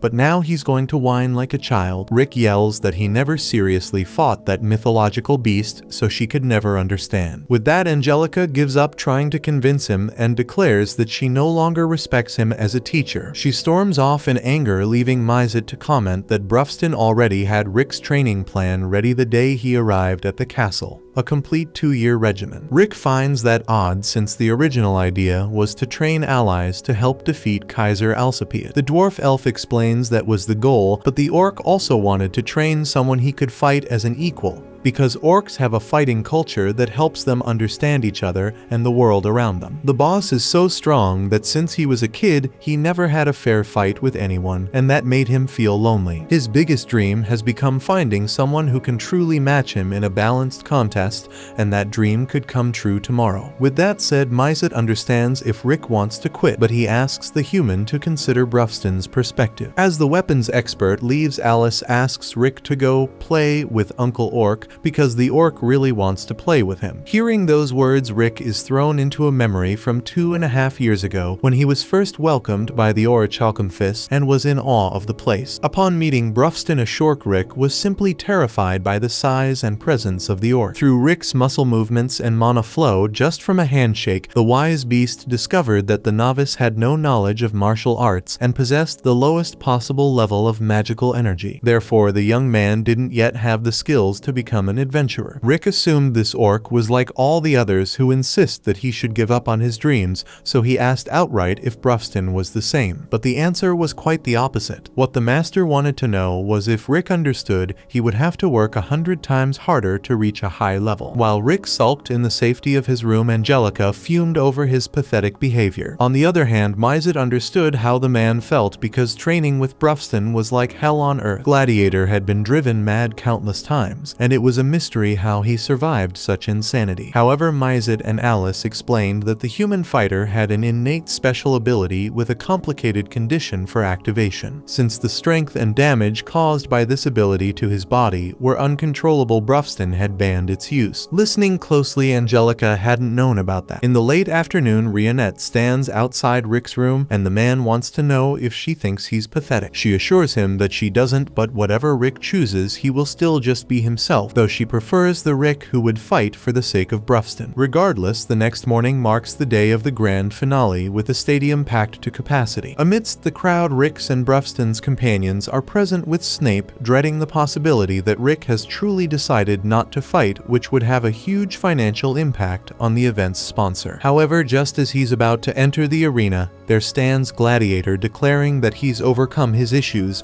and will continue with the match. Angelica and Rionette, who had gone to check on the adventurer, notice that something seems off about him, but Rick assures them he'll give his senpai a thrashing, even though his body language tells a different story. Meanwhile, an extra prize for the competition is announced: a year's supply of golden slime punching bags, plus a pair of tickets to a hot spring trip. To lift his spirits, Rionette whispers something in Gladiator's ear, causing his eyes to tremble. Whatever she said, Rick Gladiator steps into the ring to face Brufston Ashork and promises his master that he will give it his all. Hearing this, Brufston urges his student to use everything he's learned against him in this battle. Watching the confrontation, Kerwin and his boss can barely contain their excitement, eager to see the action unfold because these two fighters are incredibly strong. At that moment, the announcer declares the fight has begun, and Rick launches an instant step, without hesitation, charging at the orc with missile-like speed. The impact sends rocks flying everywhere, forcing the defensive magic to shield the crowd once again. As a result, a gash opens on the orc's arm, and he admits he's surprised. Terrified Snape asks what kind of magic that was, to which Alice explains that neither of them used magic. Angelica wonders if that was a physical clash with body enhancement, which Rionette confirms. According to her, after dozens of blows and attempts to block and dodge, Rick used the thread cut. In the ring, Gladiator attacks with a flurry of force and speed, but nothing that breaks through his opponent's guard. When Brufston counters with a punch, Rick has to dodge quickly to avoid death. Rick insists on pressing forward with an aerial kick, but the orc easily blocks it and nearly hits him in return. Dodging and attacking once again, Rick repeats the thread cut, tearing a gash into Ashork's belly. Angelica asks what Rionette said to Rick before the fight, and she reveals that she told him to take her to the hot springs if he won. Upon hearing this, both Rick and Angelica couldn't stop thinking about that hot spring trip, and the girl wonders if the date will last all night. Without hesitation, Rionette confirms it, and Angelica manages to calm down before sitting back down. Brufston remarks that it would be disrespectful to just stay on the defensive in this fight, especially since Rick willingly stepped into the ring. So the wise beast unleashes a blow that gathers an insane layer of wind, hurling it at his opponent like a tornado. Kerwin notes that such a strike is certainly more powerful than a fifth nature compound magic. From that moment on, Rick Gladiator realizes he's truly facing the wise beast, and that he'll end up dead if he isn't ridiculously careful. Brufston attacks again with the same move, but this time he multiplies the tornado-like wind several times over, forcing his rival to evade with extreme difficulty. The last strike even catches Rick, though not fully, but the truth is it was just a distraction for the orc to close in through the smoke and charge at the human. In that maneuver, he nearly lands a punch, but Gladiator defends himself with the air cushion, a first nature compound magic. Kerwin is impressed because Rick didn't even have to say the name of the spell to activate it, and he defended against a powerful strike with a basic spell. Brufston compliments his pupil's magical control and admits that he can no longer cast spells without incantation. The apprentice explains that he owes this skill to Alice and Mizet. The vampire remarked that the human worked incredibly hard to master this, and the dwarf elf agrees, especially recalling when Rick lost control and endured a barrage of magical attacks from a Lycerette. On that day, half of his body turned to dust. Gladiator resumes his attack with the fluid strike, but it's blocked by his opponent. Although he hasn't managed to inflict significant damage, Rick has also successfully avoided being hit thus far. Dodging another tornado punch, he leaps and becomes vulnerable, but when the orc repeats the move, Gladiator manages to use the air cushion with his foot, using the impact as a springboard to launch an air shot that hits Brufston with force, though it doesn't cause any visible wounds. At this point, point, Angelica realizes she's truly witnessing a battle between two S-rank fighters. Brufston acknowledges that Rick has made tremendous progress thanks to the perfect training plan he devised, but mostly because Gladiator had the mental and physical strength to endure it. Rick knows that his master never gives empty compliments, so he feels honored and shares what Mizet told him about Brufston's dream. The orc replies that it's an exaggeration to call it a dream, but Rick is certain because of the passion Brufston showed in training him. Therefore, Rick wishes to repay this debt of gratitude with a worthy fight. Hearing these words, Brufston feels lucky because Rick has truly become a member of the Orichalcum Fist after these intense 2 years. And since they're on the subject, the wise beast takes the opportunity to reveal something important about the founding of the organization. 46 years ago, when Brufston was just 5 years old, he realized he was different from the other orcs in his clan. Not only did he look unlike the others, but he was also capable of thought. With this ability, he obtained human books and delved into their language and culture, even inventing a name for himself just like they do. Considering that orcs express their opinions through violence and Brufston was very strong, he found it impossible to communicate with anyone. Still, he wanted to improve the lives of his companions, so he created fire-built shelters and taught his kin how to communicate in different ways. Suddenly, Brufston was being treated like a god, and as time passed, there was no one left to challenge him on equal footing as the tribe's leader. Speaking of which, he remembered that his family resolved their disputes through fights only to gather afterward for a friendly meal. Observing their day-to-day life from afar, Brufston felt his loneliness grow each day. Then one day, under a powerful storm, Brufston had wandered a bit away from his clan, and when he returned, he was left speechless. The entire tribe had been buried and lost their lives in a catastrophe, but that wasn't why Brufston was at a loss for words. In fact, it was hard for him to accept that he felt nothing even in the face of losing all his friends and family. Amid this realization, the wise beast was painfully reminded of how lonely he truly was. Another day, while reading by a campfire, he was attacked by a human who had been informed that an orc nearby needed to be eliminated. After being impressed by the orc's dodging of the attack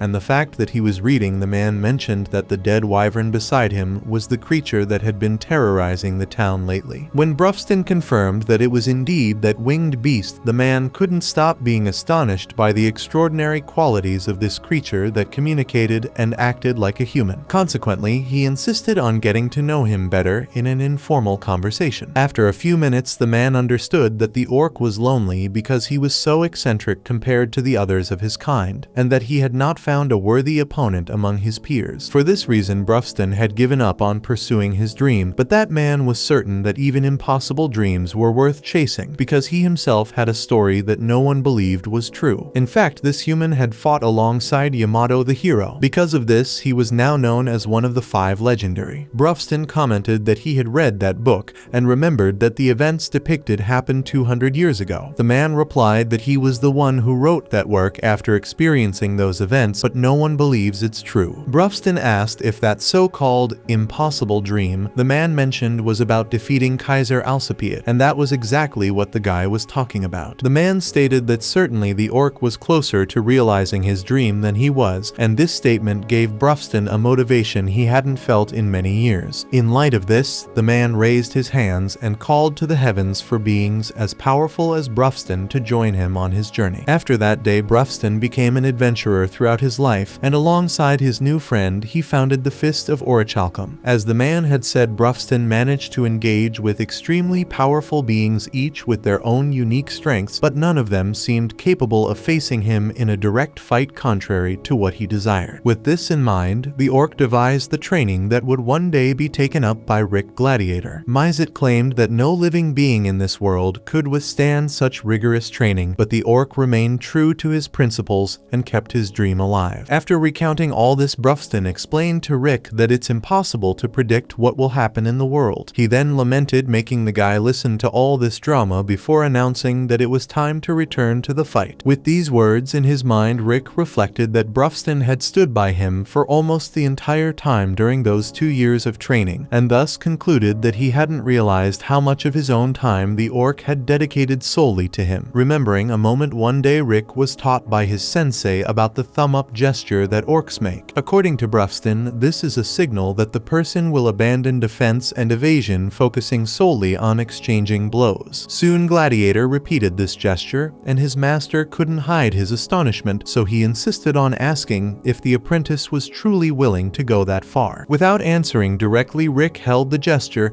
and thought to himself that unfortunately he wouldn't be able to pass through the hot springs with Rionette. Speaking of which, the elf pondered that it was for reasons like this that she loved Gladiator. The orc responded to his pupil's gesture and initiated a friendly exchange without losing their camaraderie. The first move from both was to land a devastating punch on each other's faces, and then they began a series of blows whose force could certainly kill an average human with just one hit. Rick was sure that acting this way was a way to repay everything his master had done for him, as Brufston's dream was to face an opponent worthy of him. The problem arose when rocks thrown from the arena shattered the shield magic protecting the audience. Mizet noticed trouble brewing, so he asked Alice for a bit of magic, and with it conjured a high-level divine spell called Rapture, which simply teleported all the spectators out of the arena. Left behind, Orwolf asked the elf dwarf what kind of nonsense that was, to which he replied that he evacuated everyone to prevent any issues. Meanwhile, Rick and Brufston remain locked in their conflict, not glancing to the sides. Mizet proved to be right by clearing everyone from the area as the entire arena begins to crumble under the absolute power of the duelists. Amidst the chaos, Angelica points out that Rick has landed more hits, but Snape notes that the strength of Brufston's punches is greater. Speaking of which, when the orc delivers a solid blow to the human, Rick collapses to the ground momentarily stunned. Struggling to rise, he recalls past moments with his master and vows that this fight is not over, returning to the fray only to be sent flying from the arena by a devastating strike that sends him crashing through the wall. In disbelief, Rick wonders if this is as far as he can go, but at the same time he realizes he has come a long way despite everything, so he considers heading home to rest peacefully. Looking at his master, he sees that the orc is still in fighting shape while he himself is utterly battered. Angelica is convinced that her mentor can do nothing more in this duel, but Rionette insists that she is mistaken. Alice adds that Rick hasn't even fought seriously yet, a sentiment Mizet agrees with. Amid this, Gladiator concludes that he hasn't been worthy of repaying all his master has done for him, resulting in this pathetic fight. For that reason, the man gathers an immense amount of power that radiates skyward. Angelica and Orwolf are alarmed, and then the Orichalcum Fist explains that this is Gladiator's innate ability, the Reckless Soul. Brufston is surprised by this, and the other members of the organization mention that they trained with Rick in secret, keeping it from the wise beast. According to the elf, the condition for activating this technique is preparing to surpass one's limits and fight someone much stronger than the user, while Mizet emphasizes that it's not magic that triggers this ability, but rather the individual's willpower. Soon the fight resumes at full intensity, and the arena's situation grows increasingly perilous, with massive stones tumbling down wildly. After enduring those unbelievable blows, Brufston reflects that all this time he focused on the idea of a fair fight, forgetting that he has companions who would go to such lengths for him. Thus, he realizes that he hasn't been alone for a long time. After another exchange of punches, Angelica notices that the duo has surpassed their own limits, evident in their fatigue, and Orwolf believes the next hit will be the final nail in the coffin for one of them. In that moment, Rick, Gladiator, and Brufston Ashork land simultaneous punches, causing unparalleled devastation in their surroundings. When the dust settles, both are bleeding profusely, but it's Rick who falls. Ashork reflects on how his student has shown remarkable results from the training he created, meaning Gladiator wins. With that, the orc also collapses. Some time later, Rick wakes up with the tournament belt on his bed. His companions check on him, having been 3 days since he was last awake. Rionette recalls that the first time he activated this power, he was out for a week afterward, proving the training was effective. Embarrassed, Rick tries to hand the belt to his sensei, but Brufston insists that the human is the true victor despite everything. Rick emphasizes that the orc could have healed 1,000 times during the fight, making victory impossible, but Ashork corrects him, acknowledging how strong he truly is. Not just him, but also the Orichalcum Fist, who used his time to fulfill the orc's dream. Because of that, Brufston feels grateful. Rick asks what that's all about, and Angelica explains that Mizet, Alice, and Rionette wanted to surprise their leader, which is why they trained the human's innate ability to emerge at the most unexpected moment. With that, Ashok removes the second of the 6 jewels from the belt, the sovereign gold, taking a step closer to Yamato and Kaiser Alcipiat. Then the orichalcum fist infuses mana into a fake stone to ensure no one notices the original jewel has been swapped. This reminds Rick of a story his master told, prompting him to ask how old Reinhard was, considering the legend of Yamato is over 200 years old. Brufston replies that Reinhard's exact age is unknown, but his innate ability has prolonged his life. That night, Snape reveals that the 2 finalists annulled their registrations as pugilists, refusing the victory in the final, which is why Kerwin Orwolf is declared the champion of this edition. In response, the voracious wolf of the slums also declines the prize, deeming himself unworthy. The following day, the orichalcum fist buys a ton of food to distribute in the neighborhood before saying goodbye to the friends he made in Heractopia, while Brufston ponders that Reinhard was right, his dream has come true. Farther from the city, Angelica also parts ways with the group, promising to return to train with Ashok and one day surpass her master Rick Gladiator. Noticing that the sensei is stretching, the girl asks how far he will run home on foot, guessing it might be around 500 miles, but he explains it's actually 2,800 miles. In total, that means 3 days to reach home. The girl freaks out, noting that while he might make it in that time, the carriage will take months, ruining the food. Alice urges her to calm down, assuring her she'll use magic to prevent the food from spoiling. Meanwhile, Mizet casts a muscle-strengthening spell to buff the horses, pulling the carriage, leaving Angelica exhausted from trying to find logic in all this madness. Rionette asks Rick about their trip to the hot springs, but he insists he hasn't won the bet against Brufston, since that was the condition for going. In light of this, Mizet suggests a race between the human and the orc to the castle to settle this once and for all. If Rick wins, he'll go to the springs with Rionette. If he loses, his training will be 100 times more intense. With that, the orc and the carriage take off without hearing Gladiator's response. Before chasing after his opponent, Rick promises to take the elf to the hot springs. As he races to win the bet, he reflects on how long it took him to finally achieve his dream of being an adventurer, knowing that another dream awaits him, even as he approaches 30 years old.